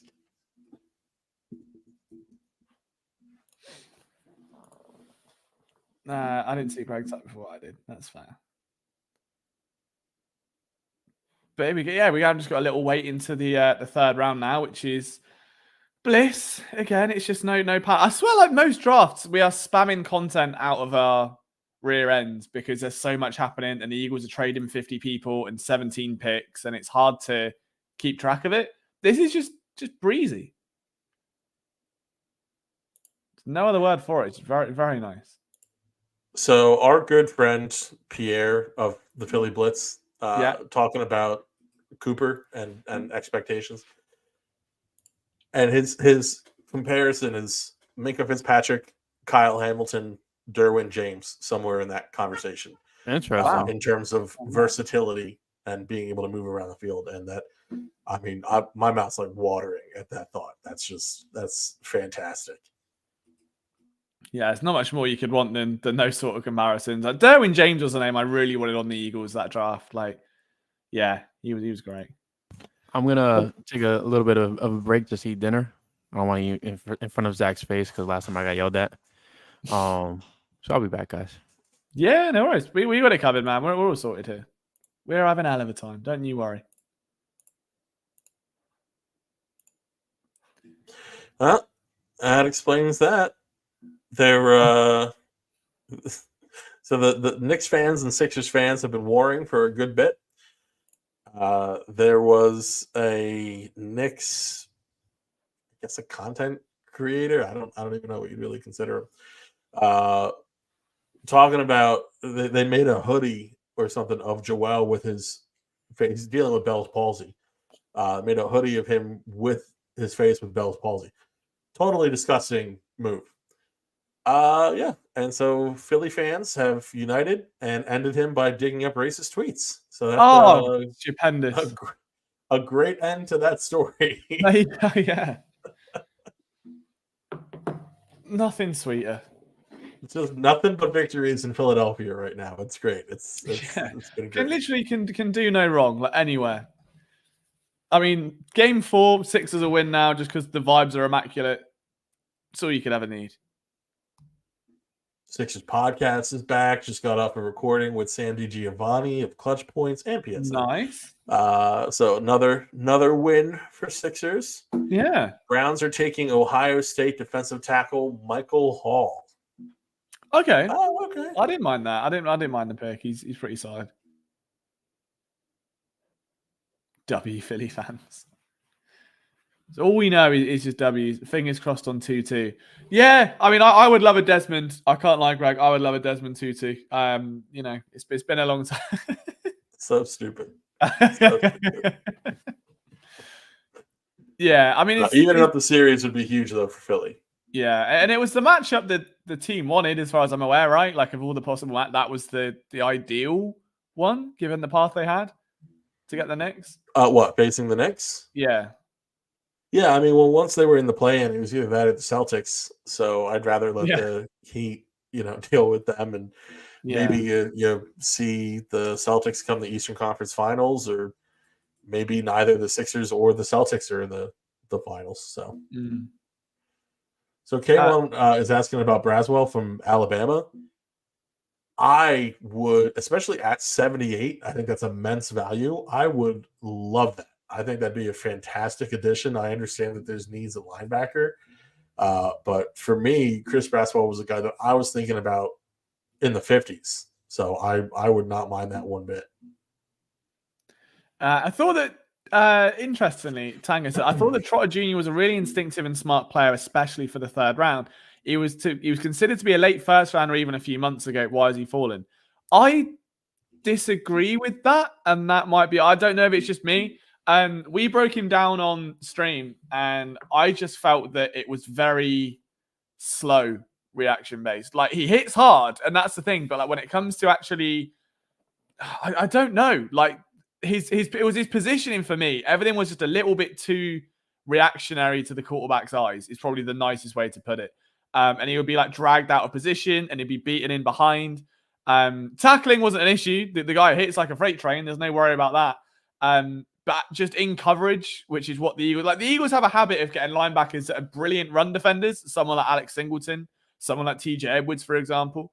And then you end up otherwise with a player like Trotter who fits that same bill. They kind of need the opposite. And someone like Peyton Wilson, someone like, in my opinion, Trevin Wallace, Adrian Cooper would be that. It also doesn't help. I don't think, to your point exactly, Tango, that it's a fault of himself. It's more the fact that this linebacker class just is very weak, like in general. The fact that the top linebacker in an entire class is taken in the second round should probably tell you all that you need to know. It's not even top heavy, because the top itself isn't that heavy. It's just, there's not much weight to it. So you're talking about guys that just would be functional role players. Like Adrian Cooper is probably the main example of an NFL ready talent ready to go. You've also then got guys like I said, Peyton Wilson's got injury concerns. Otherwise, he might be a fringe first rounder. Trevin Wallace is a little bit lower than that. You've got Junior Colson that's a bit lower. So there isn't the teams that need linebackers would have already filled that need typically in free agency and through trades. And I think we kind of saw that. So the guys that are going to be selecting those players aren't looking for immediate starters. Therefore, their value drops. Therefore, if they're going to go second, well, we can get a better defensive tackle, so we're going to go there. And then if he's there in the third, we will. Everyone has that mentality. The players drop. And I think that's kind of what we're seeing. So it's not a knock on Jeremiah Trotter specifically, as much as it is just, I think that the linebacker position just isn't that good this year. But there you go. JTJ's a slower version of Nakobe. Yeah. I mean, slower, like just it's just the mental side of it for me. It's just the mental side of it. I don't see it there. Like the difference is, and a great comparison is Trevin Wallace. Like Trevin Wallace is nowhere near as athletic as Jeremiah Trotter. Like Trotter is the bigger guy, more physical guy, hits harder, and likes being around the ball. Trevin Wallace isn't as quick, isn't as powerful, isn't going to be able to like force fumbles at the speed of light that Trotter can with some heavy hits. What he does do is kind of have this awareness that he isn't the biggest, fastest guy, and his positioning is like 10 times better. I would argue even better than Cooper. The way he positions himself in coverage is so hyper aware because he can't allow himself to get beat. He can't allow himself to take bad angles because he's not going to make up for it like the other guys can. And that's where I think he might have an edge over him. But Greg says, Trotter was too slow to react, tight hips and natural speed, liability in pass defense. There we go. Sum that like that into Cliff Notes there, which was very good. So I appreciate that. What's weird about Trotter is that so there was a lot of literature is the wrong word, but analysis I think is also the wrong word because it's incorrect about Trotter initially. Praising him for his high IQ. And so I don't know if he displayed better traits last year for Clemson, but the tide really changed on that, I would say, within the past few months when people started watching the film a bit more and more. And, I agree. And then there's the fact that he doesn't have great size either. I mean, it's modern day linebacker, so it's, you're not necessarily looking for a 6'3" guy anymore, but, he's still... It's still just rather small. So it's just I don't really like it outside of the fourth round, I guess. But even still, like there's a good number of guys that I have a bit higher. Oh, Patrick Paul to Miami. That's a good pick for them. That is a good pick. So Ron's asking about D's. So yes, I'll go first and just say that a few of the big names that like if if they're there, what would be the ideal situation? I think a Chris Braswell makes obvious sense. Just great athleticism at the position. But in addition to a Braswell, Marshawn Nealon, if he's available, again, this is at 78, so a lot could happen between now and then. But him and Jonah Ellis, I think those are the three that you're kind of like hoping that you're praying for those guys to be there and be available. But if you're looking kind of past that, then there's some solid guys. Liam, did you watch any film of Jalen Hux or Braylon Trice? Yeah, I watched Jalen purely because I was massively intrigued by the RAS score, because he came out I was 9.79, something like that, just absolute freak of nature. The knock on him obviously is that comes from a much smaller school. I think he would definitely be the first. I don't know the difference. Is it FCS is what he's from, or FBS? The one that's the smaller one. But he would be the first one of that category off the board by a long shot, and to go that early would be quite a statement. And you do often see a knock on those smaller school players because of the level they play at. The difference is with him is it is so hyper explosive and the athletic traits are so present that it kind of negates it. You're not really looking, when I'm watching him, at how he finishes plays and how he beats blocks and how he blows past linemen, because if he is better than those guys massively, that's expected. You're looking at the speed he does it and the explosive first step and how he sets the edge and the awareness of if he's beaten on a block, can he work his way back in? And unbelievably talented player. And I think he'd be a perfect fit for the Eagles because he's not going to be expected to get thrust into a starting role. He's not needed to be taking major reps. When you look at that defensive end rotation, when you've got Nolan Smith, Bryce Huff, Brandon Graham, Josh Sweat, he's not going to get sizable time for 2 years, 3 years maybe at a push. So you can work with him. You can put him in there, have him learn from a guy like Brandon Graham, one of the best to do it in Philadelphia, maybe even a Hall of Famer one day, and let him learn. Just give him all the tools in the world to learn. And so I really like it. I think he's a great little player. Very intrigued to see where he goes because of that small school thing. There's always one or two. Sometimes they get taken a bit higher, like a Christian Watson, and they don't always pan out. Someone like Carson Wentz is another example. Those smaller schools come from a lower level of playing. It happens, and then you also get outliers to that rule as well, and they start undrafted free agents and they become some of the best players in the league. So, yeah. Well, I mean, a lot of that is true for Marshawn Nealon too, coming to Western Michigan. Yeah, it's not to the same degree, obviously, but you're looking at two guys who the biggest knock on them is just the school they played at, and just my uneducated opinion, I guess, but I don't think the Eagles would let that stop them drafting from a guy with Marshawn Nealon to the Cowboys. Son of a whore.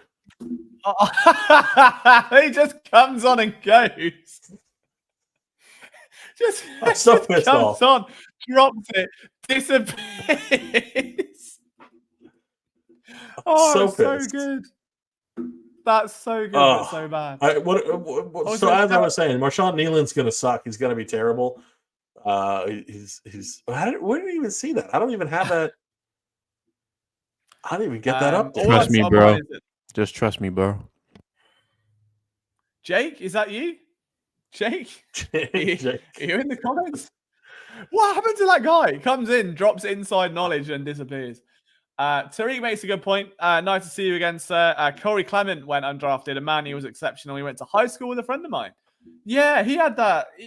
I'm really glad he didn't catch on in the league as well as he did. I was hoping that after that Eagles run, he would have been able to sustain a lead back place somewhere. Didn't quite work out for him. But yeah, he will go down as a Super Bowl hero, and you can't ask for more than that as an undrafted free agent. Eric says the Phantoms are down 3-1. So there we go. That's a shame. Sucks for the Phantoms. Who are they playing? Pittsburgh. Pittsburgh's my league. Okay. Right, okay. All right, so I'm seeing a lot of unofficial accounts saying Marshawn Nealon, but I still haven't seen that. The kid Ari put it out too. Oh, Ari? Yeah, it's official, bro. Shout out to him as well. Fine, get off my. Wilkes-Barre, Scranton Penguins. Fair. Ari, do you know what? What a man. Like, I remember when that account was just faceless and it was just NFL rumors, and now he's all over the place. Worked hard for that. Never spoke to him in my life. But yeah, he's broke stuff. Like, he's been in stuff with Adam Schefter. I don't know. He could be that future Schefter Rappaport guy. He's worked himself up a really nice platform there. A lot of respect and time for that, for sure. Who is actually announcing the Cowboys pick? I'm trying to work out who that is. I don't know who's announcing it, but it looks like they're in talks with Zeke Elliott, which like had been speculated about coming back to Dallas, which I think would be fantastic if he's their plan at lead back. Yeah. Absolutely make that happen. That is tremendous. Bring him back now. I just don't understand what's happened with Dallas and how they've fallen off that quickly to where the entire core of that offense is just completely disintegrated over the past 6 months. I mean, it starts and ends with Jerry Jones. Like that. True. I mean, the way that he talks about CeeDee Lamb, like you think that he offended his mother or something. Like it's it's nonsense. It's crazy. But as someone support, so help me. What do you want, your rabbit? Tampa taking Chris Braswell. I'll pop it in and giving us crap news. So, the Cowboys are all in. Do you know who is all in? Me, because I bought my ticket to AEW All In 2024 at Wembley. Can't wait. See you there. You won't be there, but I will be. You might be there. If you are, let me know and I'll buy you a beer. But there you are. There's some bad All In references for you. Also, I'm seeing AC/DC in a couple months. Totally unrelated to anything, but I can't wait for that. I'm very excited. Consider me thunderstruck, Ron. See you later. Kneeling to the Cowboys is confirmed, which is he's rugged and instinctive rusher, and he's also apparently Tui Pelotu. So he's someone else, according to this, which is good. Wait, what? He's Tui Pelotu? Yeah, they just said on his little bio thing, it was rugged, instinctive rusher, Tui Pelotu. Right. I guess that's the comp. Okay. Yeah. I should have just making fun of it a little bit. Got some love for the Tui Pelotus for sure. Yeah. Shout out to Super Marlon. I kind of wish that NFL players would wear the I'm not sure about leggings or shorts, but they're just shorter. They got a little bit of calves on the show. I think that looks way better than the full-on Power Ranger suit. Hot take. College uniforms just do go harder, I think, universally. Paul Nealon just got drafted to the Kardashians of the NFL. Jerry Jones looks like he's just calling his kid on his birthday to make his grandkid to make sure he received the $20 in a card and he's gonna have a lovely day. Just sat there on the phone. Liam's a calf man. Look, I don't mind it. I just think there's a little bit of swagger to it. Watching some big old legs sprint around. I like it. Or just have the all one color. Whenever you I don't think they have the alternates anymore, but when the Panthers had the powder blue Power Ranger thing, when the Eagles beat them in that Thursday night game, and I think they almost lost it, and they come back to, I think it was 2018, 2019, and it was all blue everything. Yeah, I love that. 78 in an hour and a half. Lord, I hope so, because I would have to be up in about 3.5. So I need to lock this in. I got some bad news for Brian. Looks like the Ravens are interested in Rosengarten. So, it's another Raven. Just pop on and give you shit news, Brian. But here we are. It looks like he won't make it to 78. I did have him on my board as a potential pick today for the Eagles. Just it's a fit, isn't it? It's one of them big athletic guy can be molded into something. Packers just took another Eagles favorite, Javon Bullard, to Green Bay. Oh, that one's annoying. But I'm not sure it was going to be Xavier McKinley and Javon Bullard. I don't think they would have taken Bullard after getting Cooper, but to get McKinley and Javon Bullard, that's a crazy safety group. Yeah, for sure. Picks are flying in now then. Jesus. Feels there's one every 10 seconds.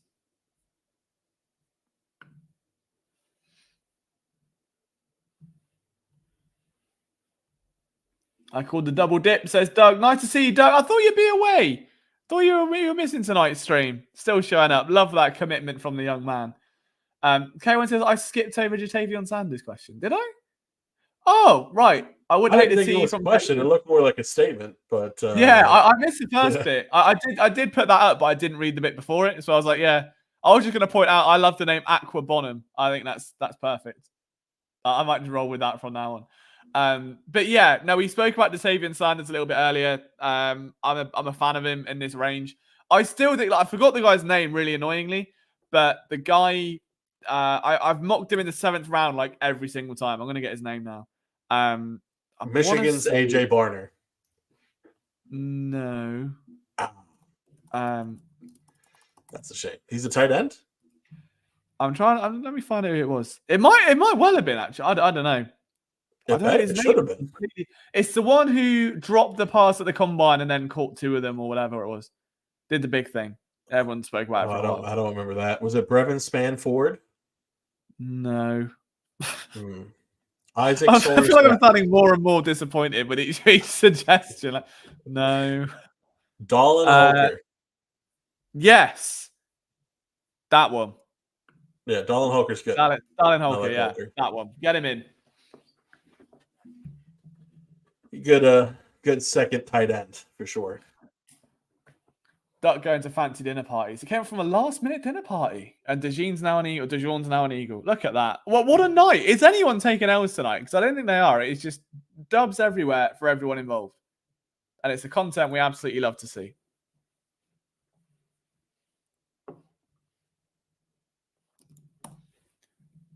And it's also now again crazy to think the Eagles have a 3rd round pick, have a 4th round pick, which is now enhanced from the trade.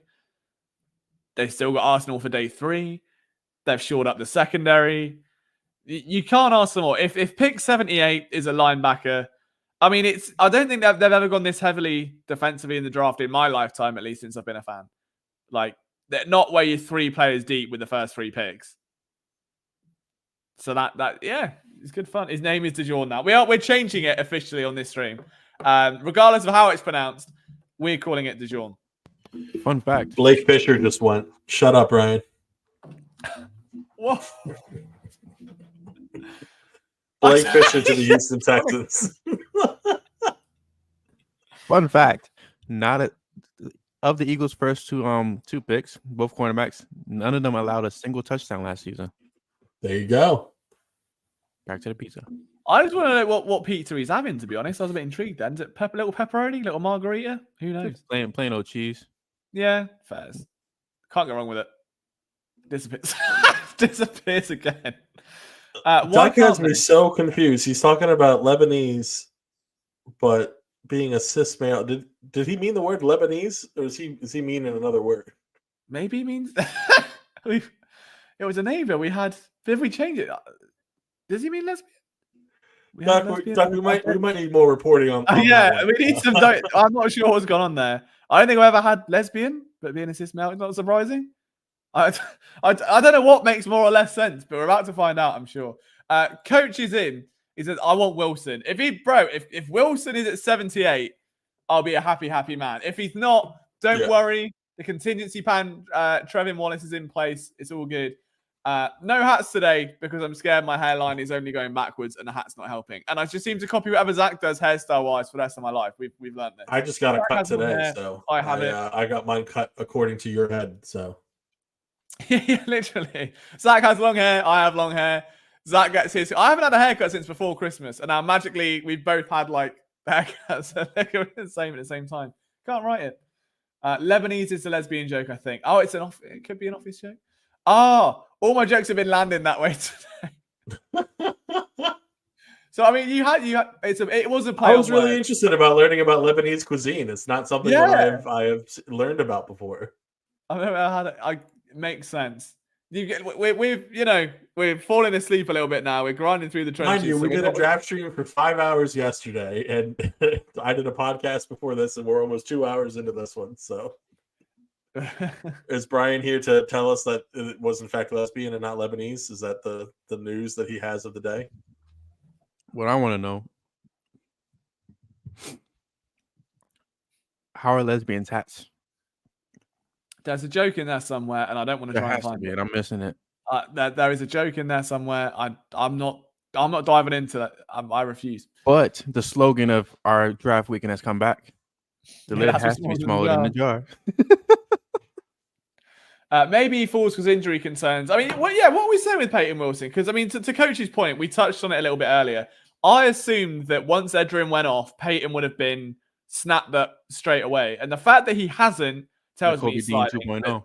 He'll be an But the Eagle. drop off between Edrin, Peyton, and the rest of the group is pretty sizable. Like Trotter, Coulson, I would say Wallace is the exception to the rule, but he's not quick enough to be or athletic enough to be a second round pick. So he's got all the mentals there. But athletically, He doesn't. I don't think he's big enough to be. Isn't he only 6'1"? Yeah, little baby. I could hug him. He'd be in chest height. Come on, Trevin. Come here. Tough day. I know. My 6-foot ass does not appreciate your joke. I can't help being gangly. It's not my fault. K1 brings up a really good point, though. Troy Franklin is just like deep dive. He's still available? He's still available.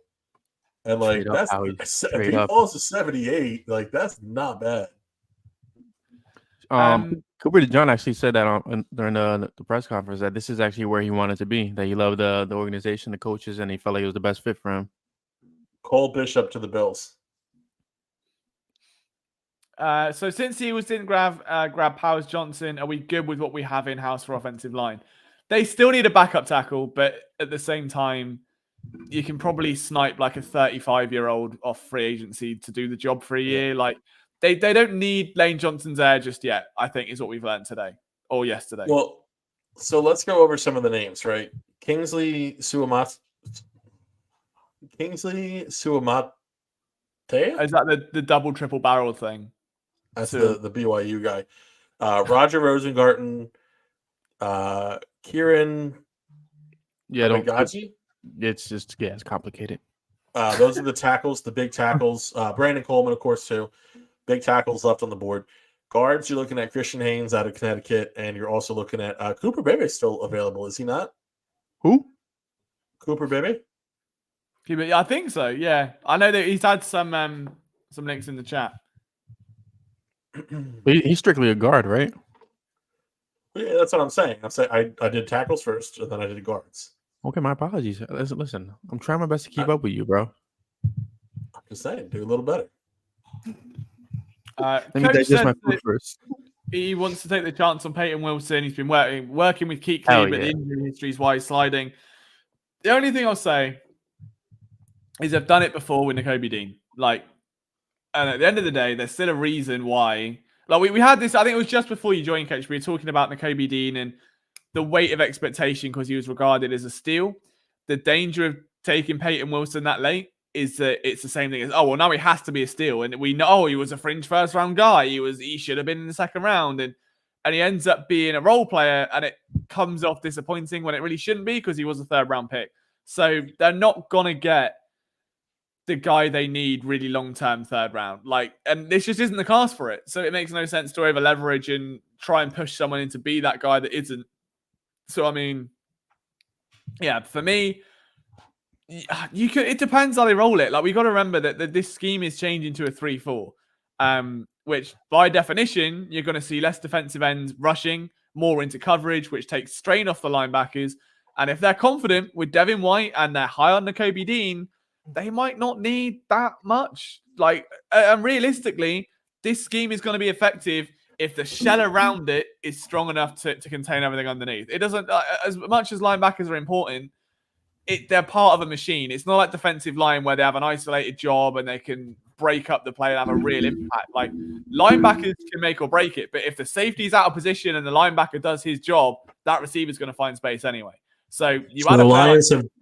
Sorry, go on. The Lions have double dipped at corner. They now take Ennis Rickstraw. They're just biting everything we do. In the worst way, they needed a new secondary. As long as no one wants to be a fireman or a guitar player. Who was a guitar player? Or is he just not like guitar players?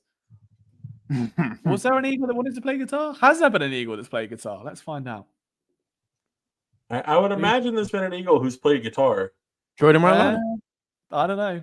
Did he play guitar? Well, it wouldn't surprise me. The man can do Yeah. literally everything. So He they showed all those clips back in when he was actually like on his rise to stardom.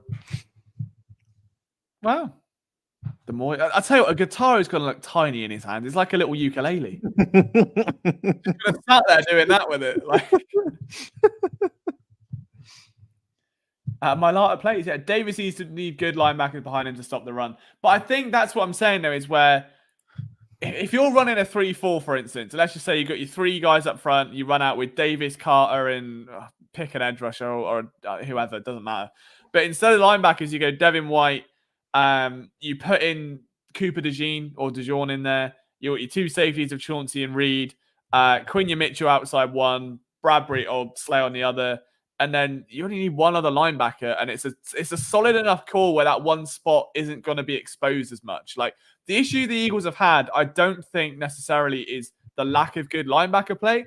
It's that the defense typically exposes it because like it's so easily exploitable over the middle. Like they had no answer because everything's off coverage and the corners are running that way, so all the space is over the middle. So unless you've got like a prime Leighton Van Der Esch before the injury, sprinting around, batting passes around, you're not gonna get much production out of anyone at linebacker. Which is like, can you name me an Eagles linebacker that has been solid enough to start since 2018? Like Ben Van Sumeren. Ellis is in. I adore Alex Singleton. In coverage, he was a liability. TJ Edwards, great special teamer. As a spot linebacker, was fine. Fine. Look, he was a starting caliber linebacker, TJ Edwards. Like I think he's shown that in Chicago too. It's just that he's on that lower end of those starting that's guys. Right. But yeah, I mean, I guess the point is that like they've got away with it, but at the same time, if you have someone big invested back there, they're still going to struggle because of what the scheme was entailing. I think that changes with this because instead of plays being funneled inside because it's more congested, they're trying to push it outside to the corners where they've now invested, to the safeties where they're now invested. So I think it makes sense. Brian, check your notifications. What happened? Check Twitter. Zeke Elliott? And you will see some unfortunate news. Why? Oh, have you not gotten the update yet? I don't know. I don't know what I'm looking Am for. I ahead on this one and not you? Well, I guess I'll just be the first to tell you. The Ravens have selected Roger Rosengarten. So he is Ravens off again, the man. board. They are That's having a good one ass hell pick of a for them. draft. That's One a hell really of a good draft. freaking pick. You know what? I got stuck on the freaking Raw and SmackDown draft, and then I couldn't refresh. Any updates on that draft? Because I've not been keeping an eye on. So. I mean, Randy Orton to SmackDown, Liv Morgan to Raw, a Braun Breaker That's to Raw. what I care about. Love Liv. Live, love, laugh. Is what I say. What a woman. I think the best WWE draft that I can remember was that one where John Cena went to SmackDown and then 2 minutes later was drafted back to Raw. And it was so funny. It was like a 5-minute period of, oh my God, John Cena's gone to SmackDown. And he comes on with the blue shirt and it's all fine. Then the next pick's John Cena back to Raw. And he's like, oh, staying. It's pretty cool. Lions have added Ennis Rakestraw Jr. I'm behind there, aren't I? I'm literally a pick behind. Yeah, Shefty is really behind. I don't know why he's announcing. I haven't seen nothing of his as of late. By the way, has the 49ers had a selection since the first round? They're next. But they're on the clock now. As it would just so happen. Well, so what's funny is, so they reach and they take Pearsall in the first round, right? And now you look, and Troy Franklin's available at 63. Like that, but they already took their wideout. What are you going to double up on wideout here? So they're going Peyton Wilson's reach on me. Oh no! Oh, Brian, would you like to confirm Ron's comment? That's enough confirmation for you, Ronnie. Sending eyebrows in Morse code.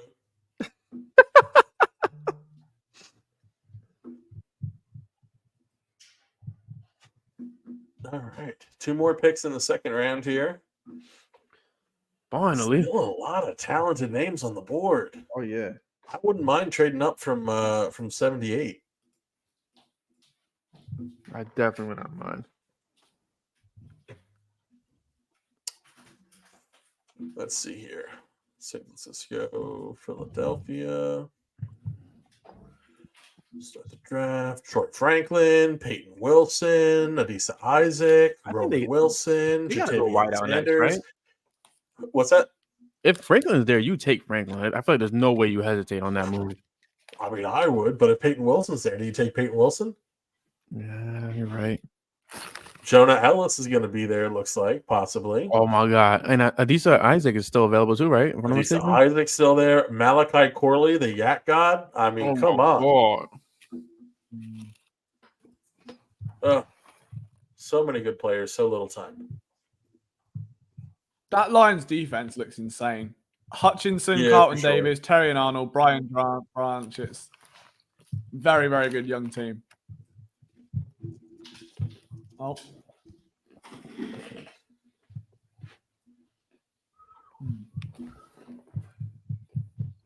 I don't know who San Fran's going with. All right, let's see. They already Yeah, got. Pirates got a fight They man. might go. They might go Bebe or Christian Haynes and work on the O line a little bit here. You know what's crazy about Tariq's comment is that the Eagles traded up with Washington, selected Cooper DeJean, and Washington selected a smaller cornerback instead of just staying pat and taking Cooper. Well, I don't know that they. Well, yeah. First of all, I do think Chiefs. Chiefs are on the clock. Oh, They're taking Franklin. is it a trade? Did they trade up one spot? I guess so. Yeah, the Chiefs traded. That's interesting. Yeah. All right. Maybe they go Troy Franklin here. Maybe they're concerned about San Francisco. That's interesting, though. Wait, did they trade with the 49ers or did they jump the 49ers? No, they traded with the 49ers. with the 49ers. Yeah, so why somebody Twitter's the point that the Chiefs jumped the 49ers? Yeah, I don't know. But the one thing that I will say, too, is that someone else who apparently really wanted Cooper DeJean was the Green Bay Packers, who ended up settling with Edgerrin Cooper. Hell of a settlement, though. Did the Packers get bullied? Was that right? Yeah. Yeah. Yep. So they're having a pretty good draft. They're taking Suamatia. Who? Kingsley. Every pick. Ben Kingsley. But isn't he from Iron Man? Not from Iron Man.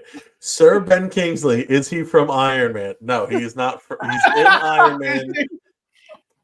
Was He he is on not Iron Man? from Iron Man. Iron Man 2 or 3, whichever one was the bad one. He was in Iron Man 3, and he was also in Shang-Chi. What you call me? You heard what I said. Officially selected Suamatia. Suamatai. I believe you mean the Mandarin. The Mandarin. The kid from Yellow's on the board, right? Kieran, whatever his last name is. Yeah, he's still there. That comment about the Mandarin made me really remember an inappropriate joke, and I don't know if we're allowed to say it at this hour. No, you are not allowed to say that joke. You know what I mean? I have an idea, and you are not allowed to say that joke. I'll say the first bit, and they can figure out the second and not put it in the comments. But what is better than eating a mandarin?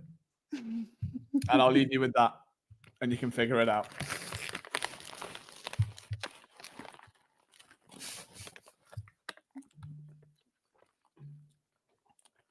Brian's head was turning there. I feel like the cogs were moving. He was trying.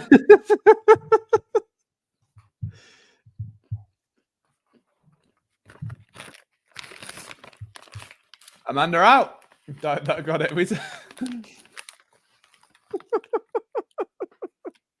I'm here till Thursday. Oh god.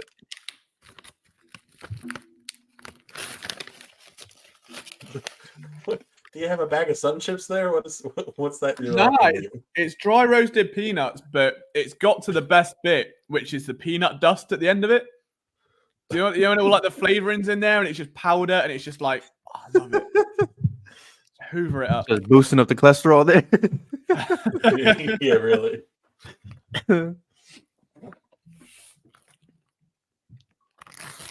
Makes more sense to Liam's accent. In Liam's accent, where they had that R in between vowels. No, I don't.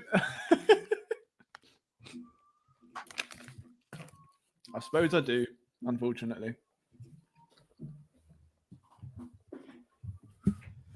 Cooper is so happy to be an Eagle.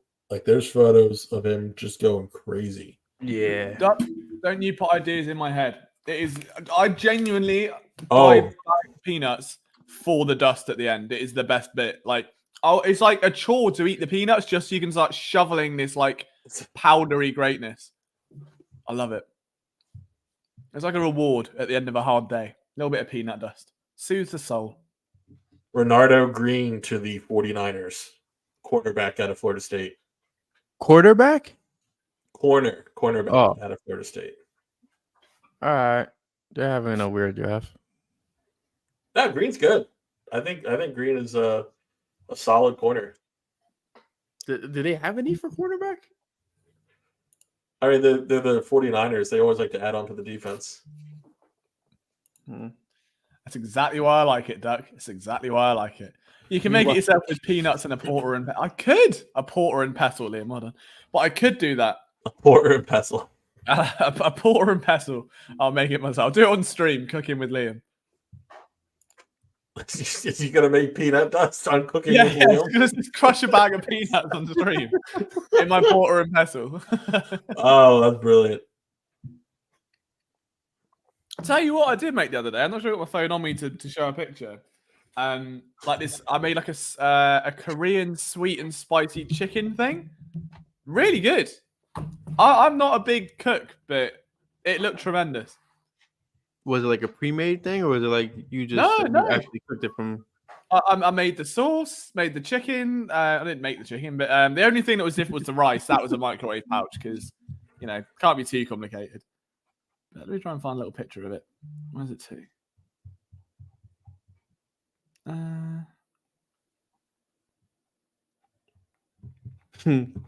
Shout out to David for saying, I think James Bradbury is being cut at 12:01 a.m. June 1st. Oh, you can't see it very well. That's annoying. But you can't see it. I'll put it in the chat sometime. But it is little onion on there. Oh, I was on the way. It's always a good feeling when you make a good meal yourself.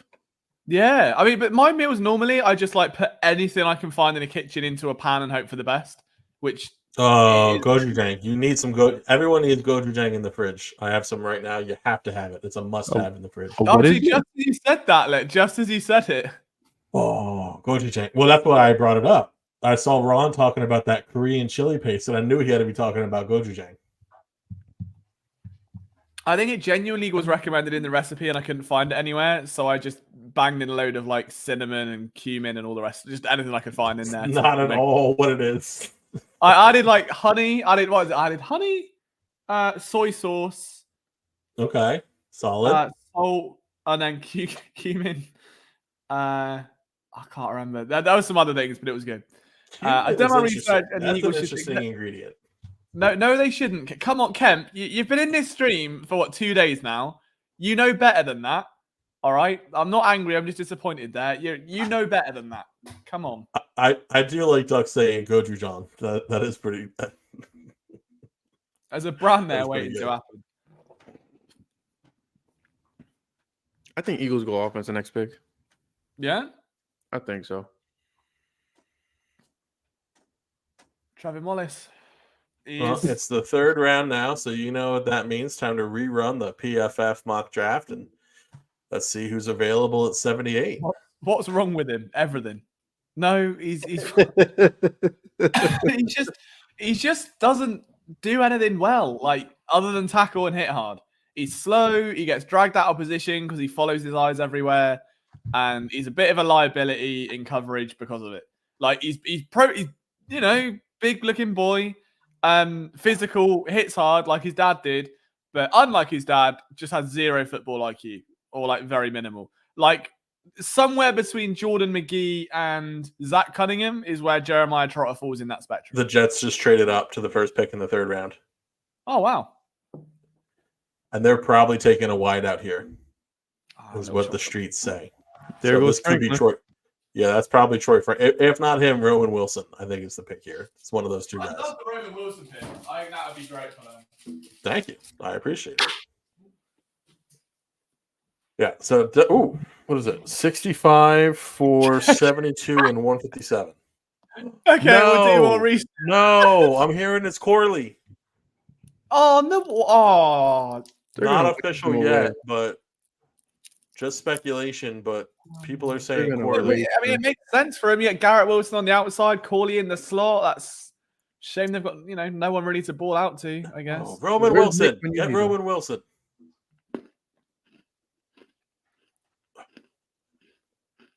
That sucks. Yeah, that does suck. Is it official though? I'm not seeing anything. No, about it. it's just rumored. Are you following Jake? I'm not following Jake. Ricky? Hey. The guy literally came in for a minute. We've not seen him since. Jordan Schultz, Malachi Corley. Shit. Damn it. Okay, I don't like that. I love it for the Jets. I don't like that for Philly.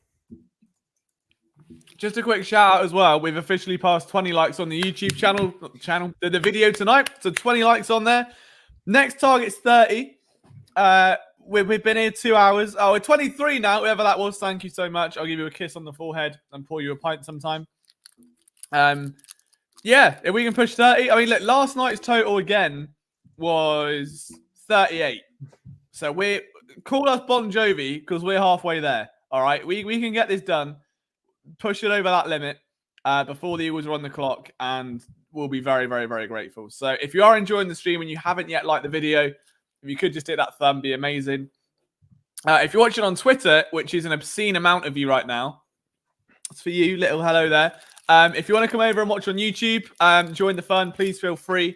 Again, we do appreciate the support. We're a wholesome little community. We love the discussion.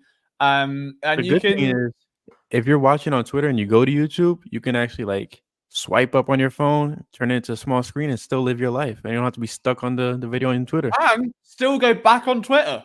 Exactly. You get to live a multi-dimensional life with PSN. What more could you want in this world? Something. Malachi Corley to fall to 78. True, but beggars can't be choosers. That's going to be really good for whoever's going to be the quarterback of the Jets next season. Whoever that will be. I'm intrigued to see what Kemp comes back with from his research. So he's gone away during day 2 of the draft and gone, Jeremiah Trotter, that's the one. That's my decision. And then asked me what was wrong with him when I'll do more research. He's going to come back. Jeremiah Trotter the third.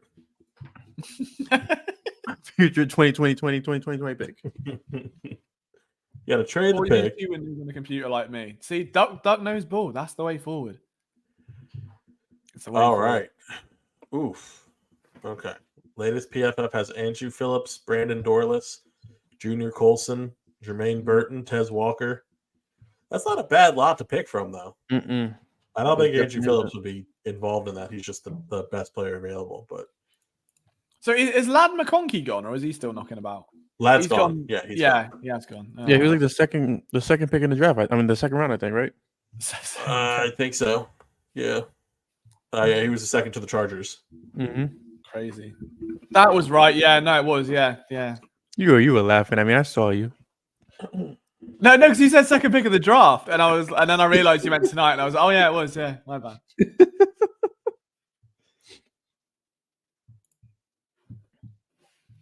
Where are we at now? Is my stream still going? Trey Benson, beloved by both Liam and myself, has now gone to the Arizona Cardinals. Oh, that's a. Cardinals looking sneaky, you know. They've had a sneaky good draft. They actually are. Marvin Harrison Jr. and now this. Who did they select in a second? They actually are. In the second. What did I say that was wrong? now that it's just you sounded so surprised that Liam was correct in your opinion. They drafted Darius Robinson in the end of the first round. I actually think that was a good move. Feel like people think that was a little bit early, but I think that was a pretty solid move. I like Darius Robinson. They also got Max Melton, who people are really high on in the second round. I'm just surprised they're doing very well. You know, Jonathan Gannon leading the charge over there with his lasers. Well, he must not be making the draft moves. It's the only thing I can think of. Do you reckon that guy that dresses up like with all the Eagles face paint and the mohawk and stuff? Yeah. Yeah, Really? Philly sportsman. He's what? Sorry. The Philly sports guy. Yeah. Do you reckon does he go to work like that, or is he just like Steve and he just comes in? What are you doing this weekend, Steve? Suiting up. Don't mind me. You'll see me knocking around. Then comes in like, a little bit of face paint still there, like he's been fighting crime the night before. And they're like, "You been anywhere, Steve?" No. Did this? No, I haven't been anywhere. Don't worry about it. You've been out again, haven't you? No, I haven't, Susan. Sorry. I'll be back next Sunday. I know the kids need me. The draft was on. I had to fly out. Okay, I had no exception. I had to go to Detroit. I promise I won't do it again. Then there'll be like a Phillies like memorabilia thing, and it would just turn up like, with all the pads on. They're like, "Oh God, he's there again." Thing is, he can't like go anywhere like when the Johnny Manziel thing happened when he dressed as like Scooby Doo and had a disguise and everything. You can't do that. Everyone knows it's him because he goes. It's hardly like discreet, is it?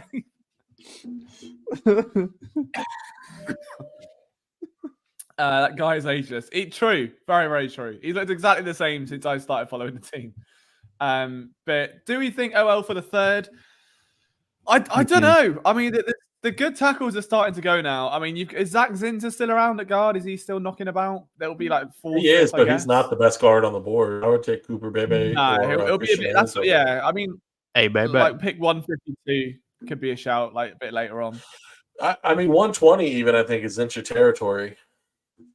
But I know that interferes with Brian's plans for Luke McCaffrey, so we'll see. I would love Luke McCaffrey as an Eagle.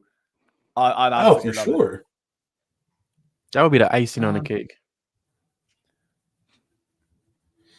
Just watching Malachi Corley highlights on my screen and wondering what could have been. Sorry, we got so mad about that.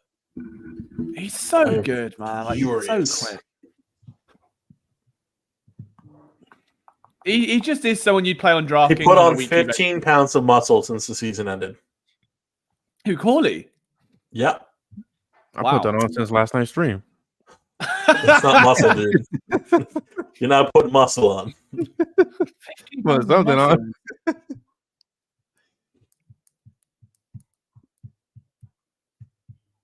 Why does the Jets draft room look like some kind of like banking front on Wall Street?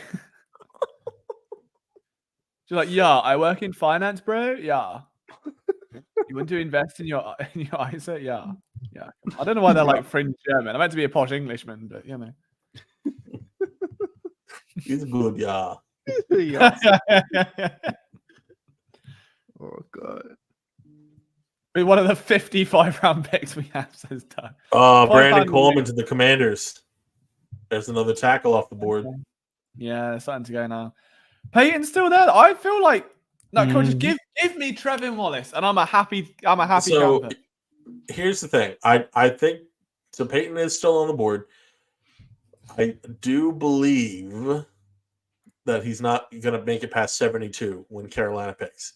Because if Carolina does not pick it, exactly. It's just the next Luke Kuechly. Like that's just kind of what it screams. I really thought they were going to take him in the second. Probably heard that the injuries were going to knock him down a few spots further, and trade back in the third round and go and get him. You think Philly trades up? At it and like, well, who was going to take a linebacker? Washington doesn't really need it. New England, LA, New York, maybe, and then it's Arizona again. So it's like you can. Oh, Patriots just took Caden Wallace. That's another O tackle off the board there. They're going. So we pivot. There. That's another run. Trevi Dub, bring him home.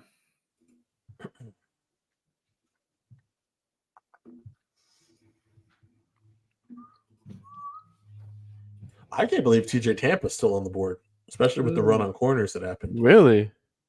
That went under the radar.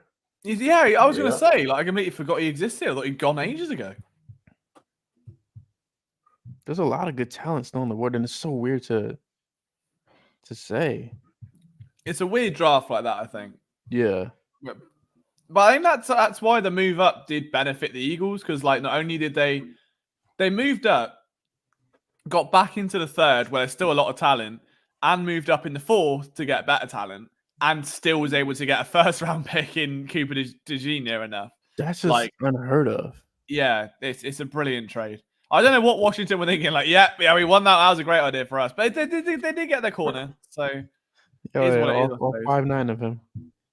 I wonder if they went like, yeah, we will trade with the Eagles, and then we're going to draft bozos. We're going to draft Cooper DeJean. That's what we're going to do. We're going to draft idiots. We're going to move back and draft Cooper. And then Well, wait, we need a quarterback too. Yeah. Oh, that's strange. All right, we both need one. You come up, we'll move back. No, you asked. Least I could do. We'll hold the door open for you as you walk through it. Don't sweat it. It's fine. We don't have an immediate need for offensive tackle. We can wait for a season or two. Yeah, I could genuinely see them bringing in just a veteran backup on a cheap deal for a year. Like someone that Sirianni knows from Indy, or like that Kellen Moore knows from his days. Hopefully not from Dallas, but, college or something. Like just someone somewhere that can do a job. They don't need world beaters. Like they just need someone to step in a pinch if Lane goes down for 10 minutes and heads to the tent while we all terrify ourselves. And then that's fine. So the latest PFF update has Roman Wilson, Blake Corum, Christian Haynes, Brandon Dorlus, Junior Colson, Jermaine Burton, Tez Walker, all being available at 78. Wow. That there's gonna be somebody really good. Yeah, it's hard for them to mess it up. And I'm not even mentioning, like I mentioned Blake Corum that time, but Jalen Wright would also be there. And if you are going with a running back, which I would not here, I think it's too early, but we talked about the potential need for a running back just to back up Saquon, especially if you do look to trade Kenny, which I don't know that they will, but these are some quality backs still on the board too. Yeah. Feels like I can't remember if it was Jalen Wright or not. It might have been, but one of them really reminded me of like a baby Zach Moss. I can't remember if it was him or not. If someone's watched him, maybe they'll tell me. But if not, the name will come to me. Bucky Irving? Who, sorry? Bucky Irving? No, I don't think so. I'm trying to think who it was. It wasn't the guy at Louisville that I like. He's fun though. I like him. Get him in. Yeah, I'm down for that. Iguardino, whatever he's called.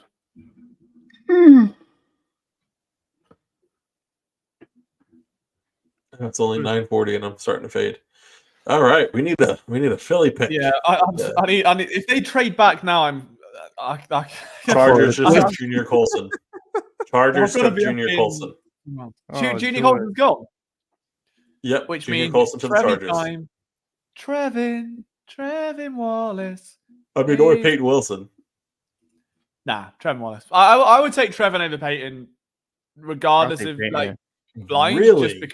just because of the injuries. Like, the injuries really carry that much? Did he miss that much last season, or what the injuries a little bit? He had stuff. No, it was more like he had like an ankle in high school that he had surgery on. And then I think it was it 2 ACLs he's had, or he's had an ACL and something else? I know he's had 2 ACLs.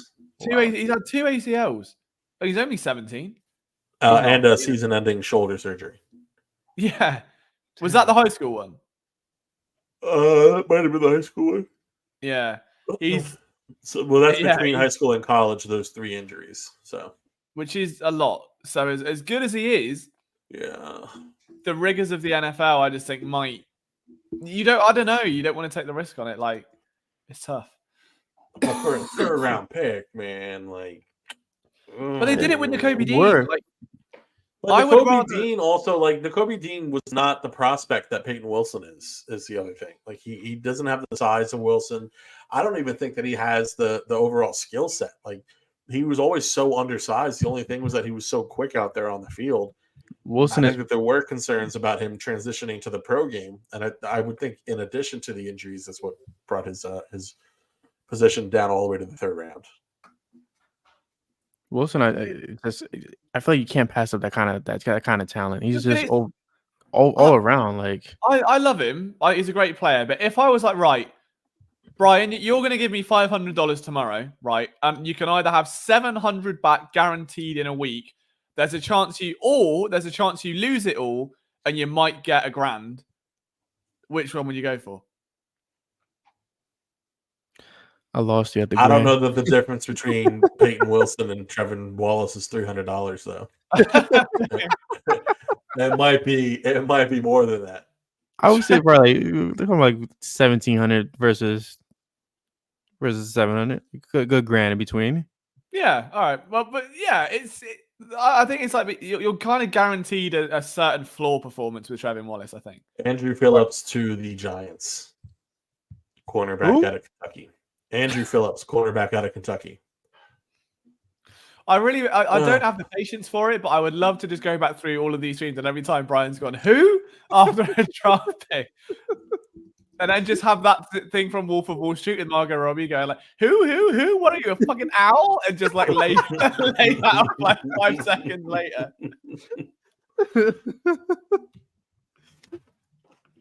Liam should revert to... Look, I could do it, but we don't rate women out of 10. Come on, we're better than that in Big 2024. Not Barstool. He says, yeah, not yet. No, not ever. Not yet. That would be a long stream. But yeah, true. There are plenty of relationship metaphors coming, I'm sure. Ooh. Kyle Schwarber hit his 100th home run as Philly. Oh, what a man. That took just over 2 years. That's crazy. Yeah, that's scary fast.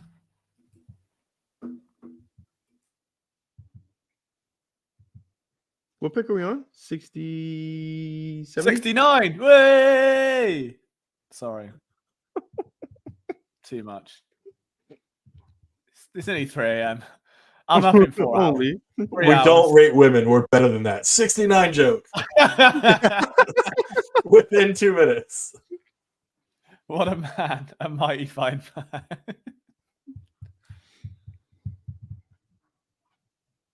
Yeah, how far are we? Oh, we're on 69. So I thought they were on 72. It's 78, isn't it? Oh. Have the Eagles ever in I already announced pick 70, so we're not even on pick 69. Wait, I'm on 71 now. Yeah, 71. During Howie's tenure, have the Eagles ever gone defensive talent 3 picks in a row? Let's take a look. Eagles draft history. I'm trying to think recently. I can't think of. You also Do I have an opinion on Pete Rose and the Hall of Fame? I'll level with you. I don't know who he is, so probably not. Oh, that's a fun answer. All right. So I would rather, just an answer to Brian's question. So they've done it lower in the draft. They did it just back in 2021.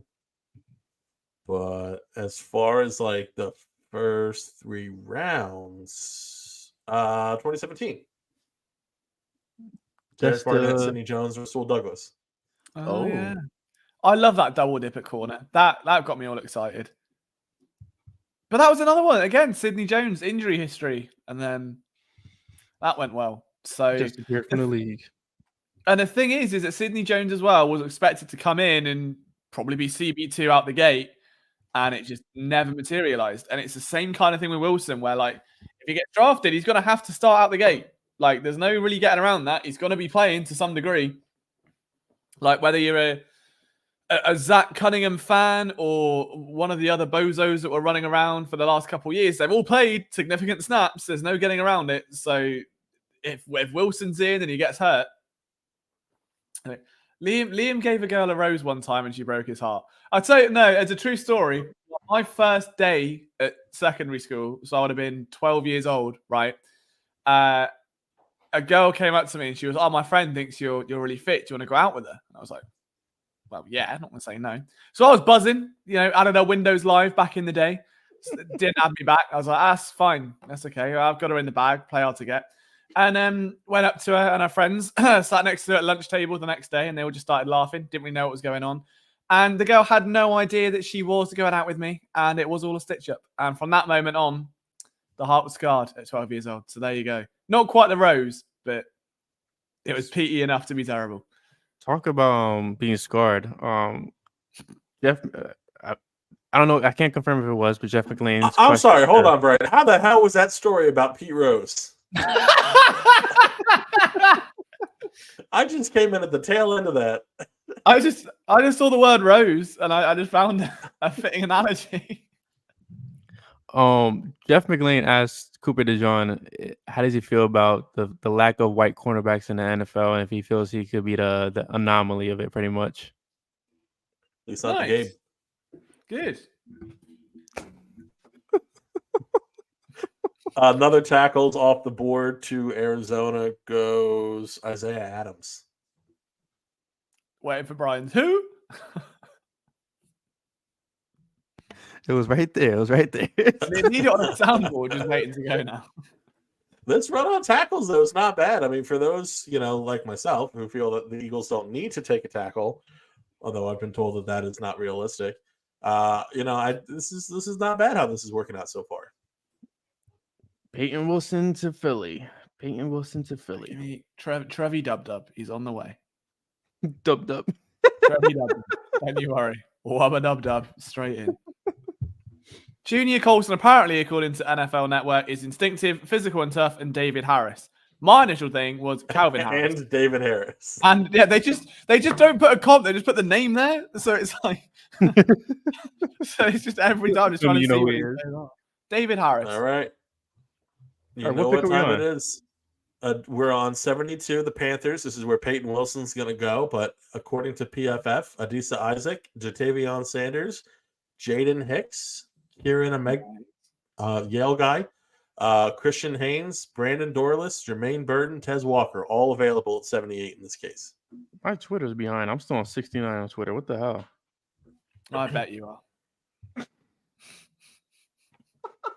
Funny that, isn't it? Yeah. Oh no, I'm stuck on 69. I can't get off. We've all been there, Brian. We've all been there. That was not how I phrased it at all.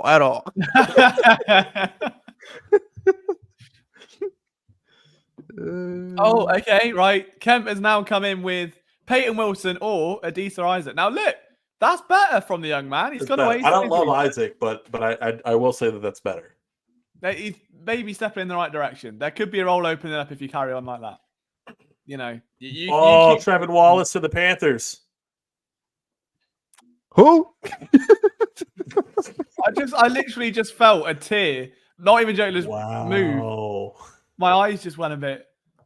Oh, I did not see that coming. That was a hell of a. Wow, that was from left field. Ooh. Fuck. Gosh.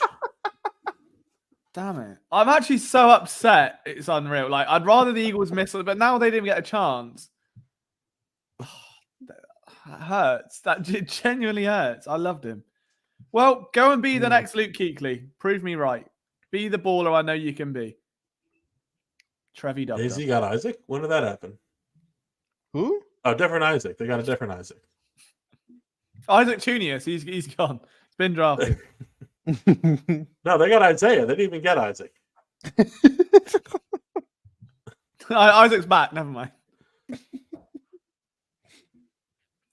I'm trying to find his little. Oh, Trevin Wallace is gone. I gotta say, I'm pretty disappointed in that. I was a believer. Where do you see this? Like, damn, was my stuff really that delayed? Brian, I've transcended into the internet itself. Eagles traded back from number 70 with the Giants. They're down. What? I thought they were always number 78. Just spewing bullshit now. What? Jeff Kerr, the Eagles traded back from number 70 with the Giants. They are down to number 78. They never had number 70. They never had number 70 in their life. That's what I'm saying. Jeff is on the silly stuff. All the comments, they were never at 70.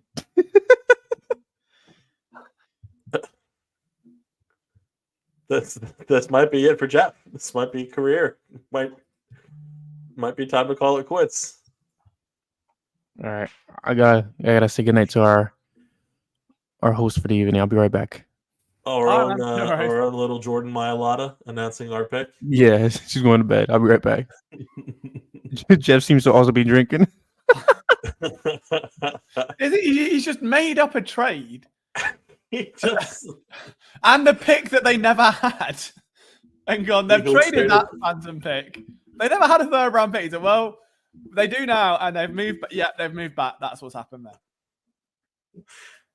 They traded up to 70 to get Trevin Wallace. Felt, no, he'll be there at 78. Traded back to 78, and then Yeah, Trevin got that Wallace one was back taken at again. 72. They had a return policy on the trade. Undid it. Got the pick back. The game's going to OT. That's crazy. It was like 3-1, wasn't it? Cinema. Yeah, they going down. tied it up to 4-4. Love that. So, yeah, going well. Adisa Isaac, TJ Tampa, Jaden Hicks, all available. Per PFF. Isaiah Adams, Gonna I get can spicy. confirm, does not have another name. They've just listed his achievements, so he doesn't have another name. No David Harris, Just here, which is a bit. Devontae disappointing. Adams, you said? No, Isaiah Adams. Isaiah Adams. It could be Wednesday Isaiah Adams. Isaiah Adams, the tackle. Yeah, I heard I can't drafted. Isaac has come back absolutely devastated. Go on, Kev, lay it on. Us, see if you can. He heard he got drafted. Oh, right. Almost. What did I miss? Literally nothing happened. What about Kerr? Did he survive it? I haven't checked it on Curry yet, but K1 said that the player doesn't have the docking station, the pick can be refunded. Kemp's cooking it. Okay. All right. He's doing his homework here. There are a few people in the stream that are fans of Jatavian Sanders, myself and Zach included. We don't mind that. For sure. Isaiah Adams called me as an old man dressed like a ghost on Scooby-Doo. Fair enough. Oh, I love these hours of the streams. So what pick are we on now? Or Dallas? Oh, they're definitely taking Payne Wilson, right? 73? Who has 73? Dallas, yeah. Yeah, Dallas. Yeah. They're definitely taking Wilson. That's their replacement for Van Der. I have Wilson here, according to. Well, now then again, they could take Jalen Wright potentially at Tennessee. Yeah, they do. Well, yeah. If Zeke's not coming back, they need someone. Where did Pollard end up? Regardless of whether or not Zeke is coming back, they need someone. Let's just be honest about that situation because we know they will be. Zeke is past his. Where did Pollard end up? Was it Vegas or am I making that up? Who? Tennessee. He's in Tennessee. Oh, Tennessee. Oh, that was the one. Pollard's in 10. He's the only 10 I see. Oh, running out of steam very quickly. The strike zone for Howie, he has a capital to move up here. 100%. Yeah, he's definitely got it. I don't know if he needs to, though. As much as he loves a little shuffle up a couple spots, I don't think it needs to be executed. Like, I think someone's going to fall to him. Howie trade back over here. Yeah. Cooper Bebe to Dallas. That's a good pick. Cooper Bang Bang. Cooper Bebe. Oh, Bebe. Ah. Cooper Bebe. Adam Cole. Not the best card on the board, if you ask me, though. But it's still a good pick.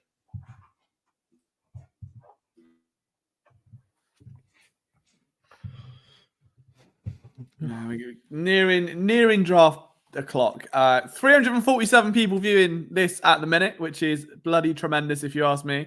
18 of you on YouTube. Thank you for hanging out with us tonight. Again, if you haven't liked the stream already, and you could, that would be it. We're nearly at 25. I think we're on 23 at the minute. So we can get to 25. That's a solid day at the office. We just hit 24. 24. Sensational. Oh, 25. Well in, boys. Look at that. Rallying the troops. Sensational stuff. TJ Tampa still on the board, Zach. 3 corners in a row. Charlotte B. Listen, the value's there. Like, You need other things, but I really like TJ Tampa. I thought he could have been like if the first round didn't fall as it did, I thought he could have been like in that Nate Wiggins spot and go to Baltimore at 30. I mean, it's one of them. Training camp will be very fun with 18 corners on the roster. So I'd be all for it. Here's the thing, though. Like, Liam, you're the guy who's been talking about moving off of Darius Slay. True. And so I'm just saying, like, if that's what comes with it. Yeah, but now he's been nice. I feel bad. Now he's actually displayed some level of leadership. I'm like, okay, well, that's all I ever wanted from it. I'm a man of simple needs. Just give me the bare minimum. Just lead. And I'm in. So he can stay for a little bit. But now if his play declines, it's a short leash for me. It'll be straight out. So Atlanta's picking now. Yeah, Wow, that is such a sad stat that the Panthers have had one winning season since their Super Bowl appearance in 2015. That's horrible. And it's all Cam Newton's fault. That's unbelievable. Yeah.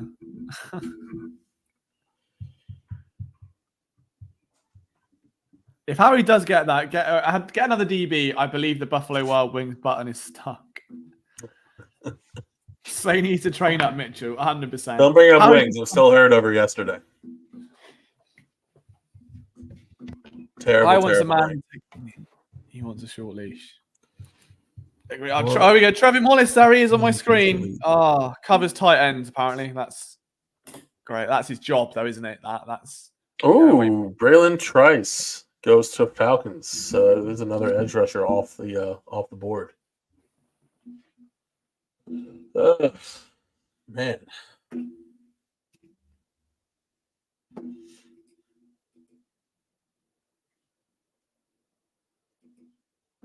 It's all right. We're on 75 now. Let's take a little look-see at the old PFF. Roman Wilson, Jatavion Sanders, TJ Tampa, Jonah Ellis, Brian. I'm just saying. You're on mute. Mother after button, bro. I was saying that if it wasn't for that B-Dub's button truly was broken. He would have definitely been a first round pick, but this would be a huge steal to get it. A first round pick, Jonah Ellis. I feel like before the shoulder injury, absolutely. Oh, before the shoulder injury. Yeah. You were on mute. Couldn't hear you there.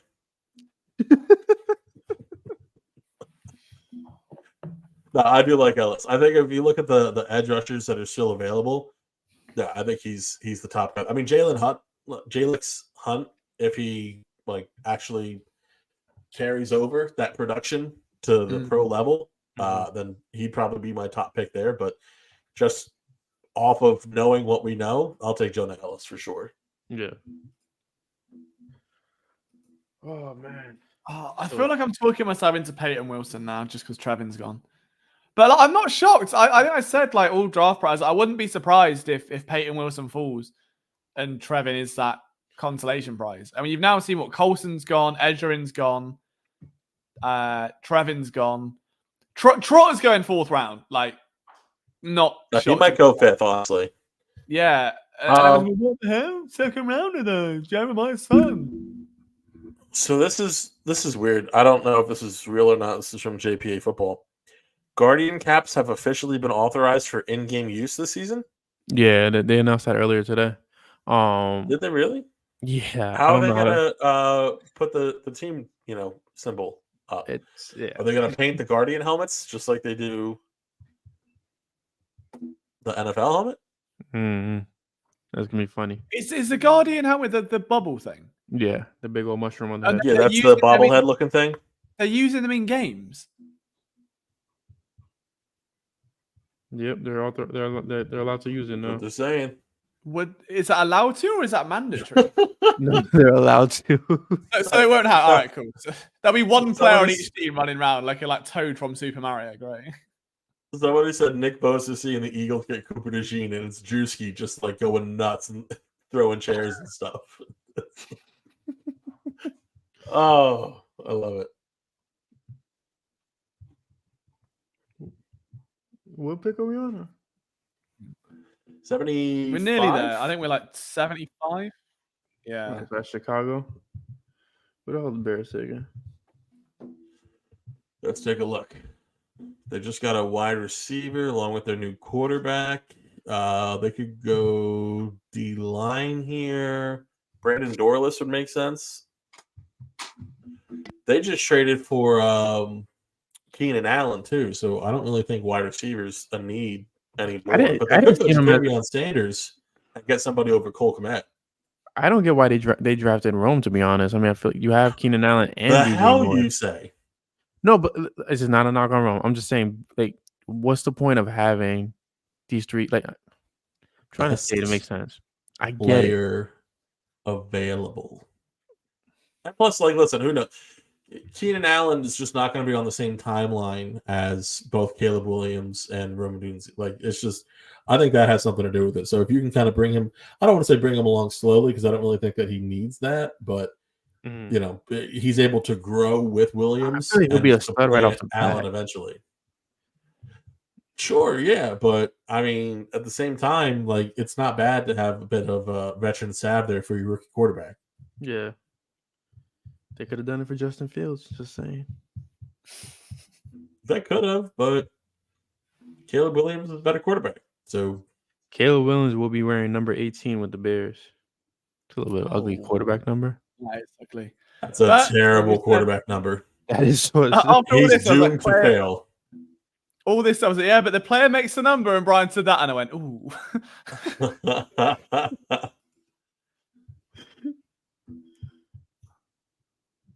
What do we got? That's right. They just signed DeAndre Swift. I was going to ask who the running back was, but yeah, the non-tampering signing, even though it was the first signing off the Bears took the Yale offensive lineman. Kieran. Oh no, Kieran. So there's no. I don't think there's a tackle in this range that you can go for. Nah, not here right now. They'll find a way. They'll find someone. So if I know if this just continues in this fashion and the Eagles don't get a tackle, Eric is going to be hitting up Les, I think, ASAP. Yeah. How annoyed will I be if they trade back after this week? Well, I'll be annoyed in bed because I've been like 3 hours. If they move back and they get like a future third, I wouldn't even be mad that we waited for nothing. I wouldn't hate that. Yeah, realistically, they do need some draft capital because their war chest next year ain't looking very chesty. It's a bit more of a carrier bag, and they do need to stock that up. So I think they've got what 1, 2, 4, 5, 7. I think. Oh, 2, Jonah 5. Ellis to the Broncos. Mother effer, bro. Freaking Sean Payne's ugly face. Damn. There's the top edge rusher off the board. Adisa Isaac's still available, right? Isn't he? Yeah. I don't like him as much as Ellis. Yeah. He's not bad, but you know who he still is a good run available? defender, though. What's that? You know who still is available? Brandon Dorless. Xavier Thomas. Wait, did the Broncos trade up because? Oh no, that's right. The Bears had Kieran from Yale. That's right. Oh, freaking Broncos! He was looking for an A cup from not a C cup next year.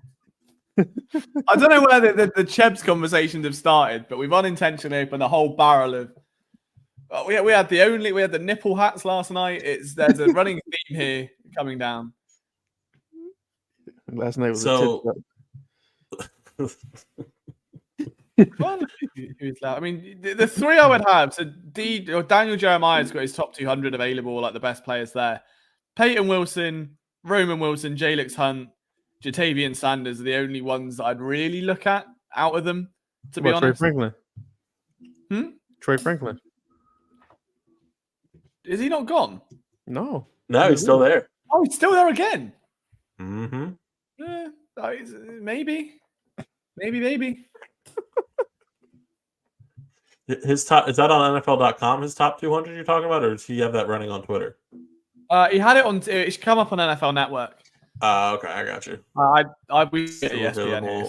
so. He talked about Christian Jones as his second ranked guy. So I guess you do have one more O tackle if you want to go for it.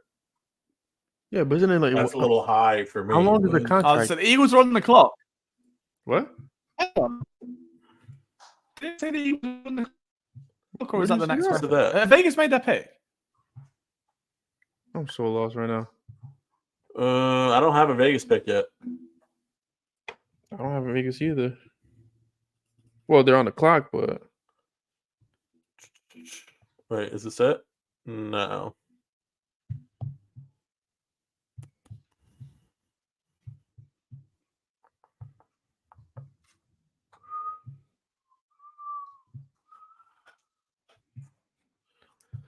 I don't mind Jalix Hunt though.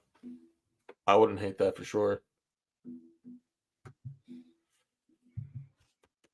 I just hope Oh, I just want wait, it to be a is this good it? quality pick. Wait, are they on the clock? I think wait, hold on. Someone just came in.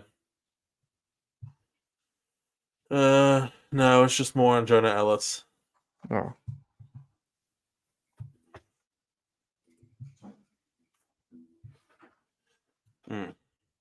I don't mind Brandon Dorless though. He's a position versatile D tackle guy that you can kind of move around a little bit. Oh, he's a believer in Muhammad Kamara. We love to see that. Good work, DJ. Love to see a believer in Kamara. I mean, but Kamara, you could still have him later on as well, right? With the I Phillies? think, but Delmar Glaze to the Raiders. Who? I feel like there's a lot of reaching for these offensive linemen. All right, so that means Eagles are on the clock. Can Howie strike again? Eagles on the clock. Oh no, they traded. Mother, Oh, did they really trade? they traded with What the did you get, Texans. JP? Where'd you get that? Tom Pelissero. I want to think. Did they go back to their old pick at 86? Oh my Or did we get a God. player? Texans are taking Troy Franklin. Money. Yeah. That has to be the pick.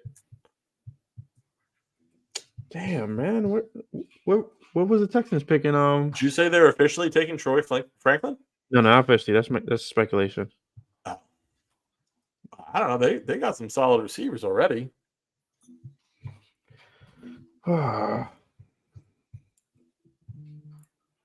Why? I just got the notification. Eagles on the clock. Here's 78. It's like, no, not really. Follow. Texas on the clock. Okay, so Texans traded picks number 86 and number 123 to the Eagles for number 78. Oh, so we got 120, 123. You said 86 and 123? Yeah. What's going on, well, Jay? I don't know. Maybe Jeremiah to try to Hello? hack the systems. Are we back? We've been here. Where you been? All right.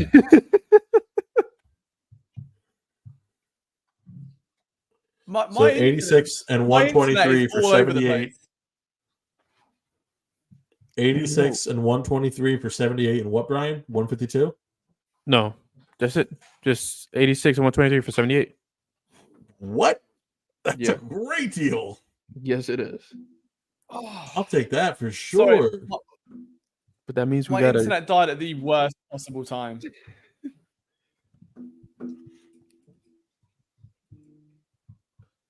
I might, if it's okay, I might like jump now, and I'll write the article on the player that's drafted, but I'll like do it from bed just because I need. Yeah, no, you're good, dude. If you guys are okay to wrap up the stream, just because, yeah, Yeah, no, we'll be otherwise I'm fine. gonna be on like 2.5 hours sleep, and it ain't gonna end well. So if that's okay with you guys, if not, I'm happy to stay. But Oh no, Yeah, you must go to bed. yeah, You have to stay till tomorrow morning. no. But I'll be obviously I'll be back Three tomorrow. of Jonah Ellis's brothers are in the NFL. Who are his brothers?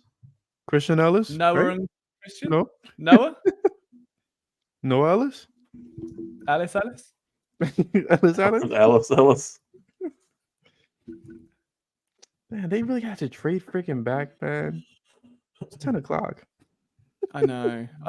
I know there's a comment there that was saying Liam was just staring into space. And the worst thing is, whether my internet was back or not, he wasn't wrong. I was just saying, like, gradually losing the will to live.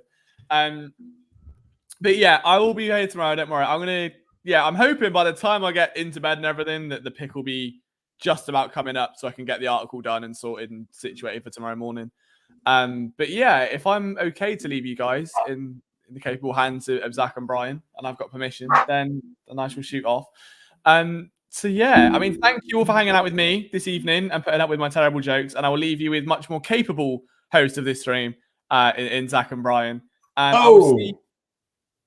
No. Phantoms win 5-4. Sorry. Oh. Eliminate the Penguins. The Flyer season was worth it. But yeah, thank you for all you've done, guys, tonight. From the streaming perspective, it has been another brilliant night of entertainment. Hope you guys in the chat have enjoyed yourselves. We'll be back to go again tomorrow. And yeah, I will try and get a couple hours sleep and get this article up when the picks happen. But yeah, I will see you guys on the other side. All right. In honor of LJ going 90-night, we're at 27 likes so far. Let's see if we can pump that up to 30 pump them up before in my the absence night's over. Because I'm gone. Liam's gone. We can like it now. It's safe. All right. See you later, boys. Have a good one. All right. Nice. Okay. So I love that trade.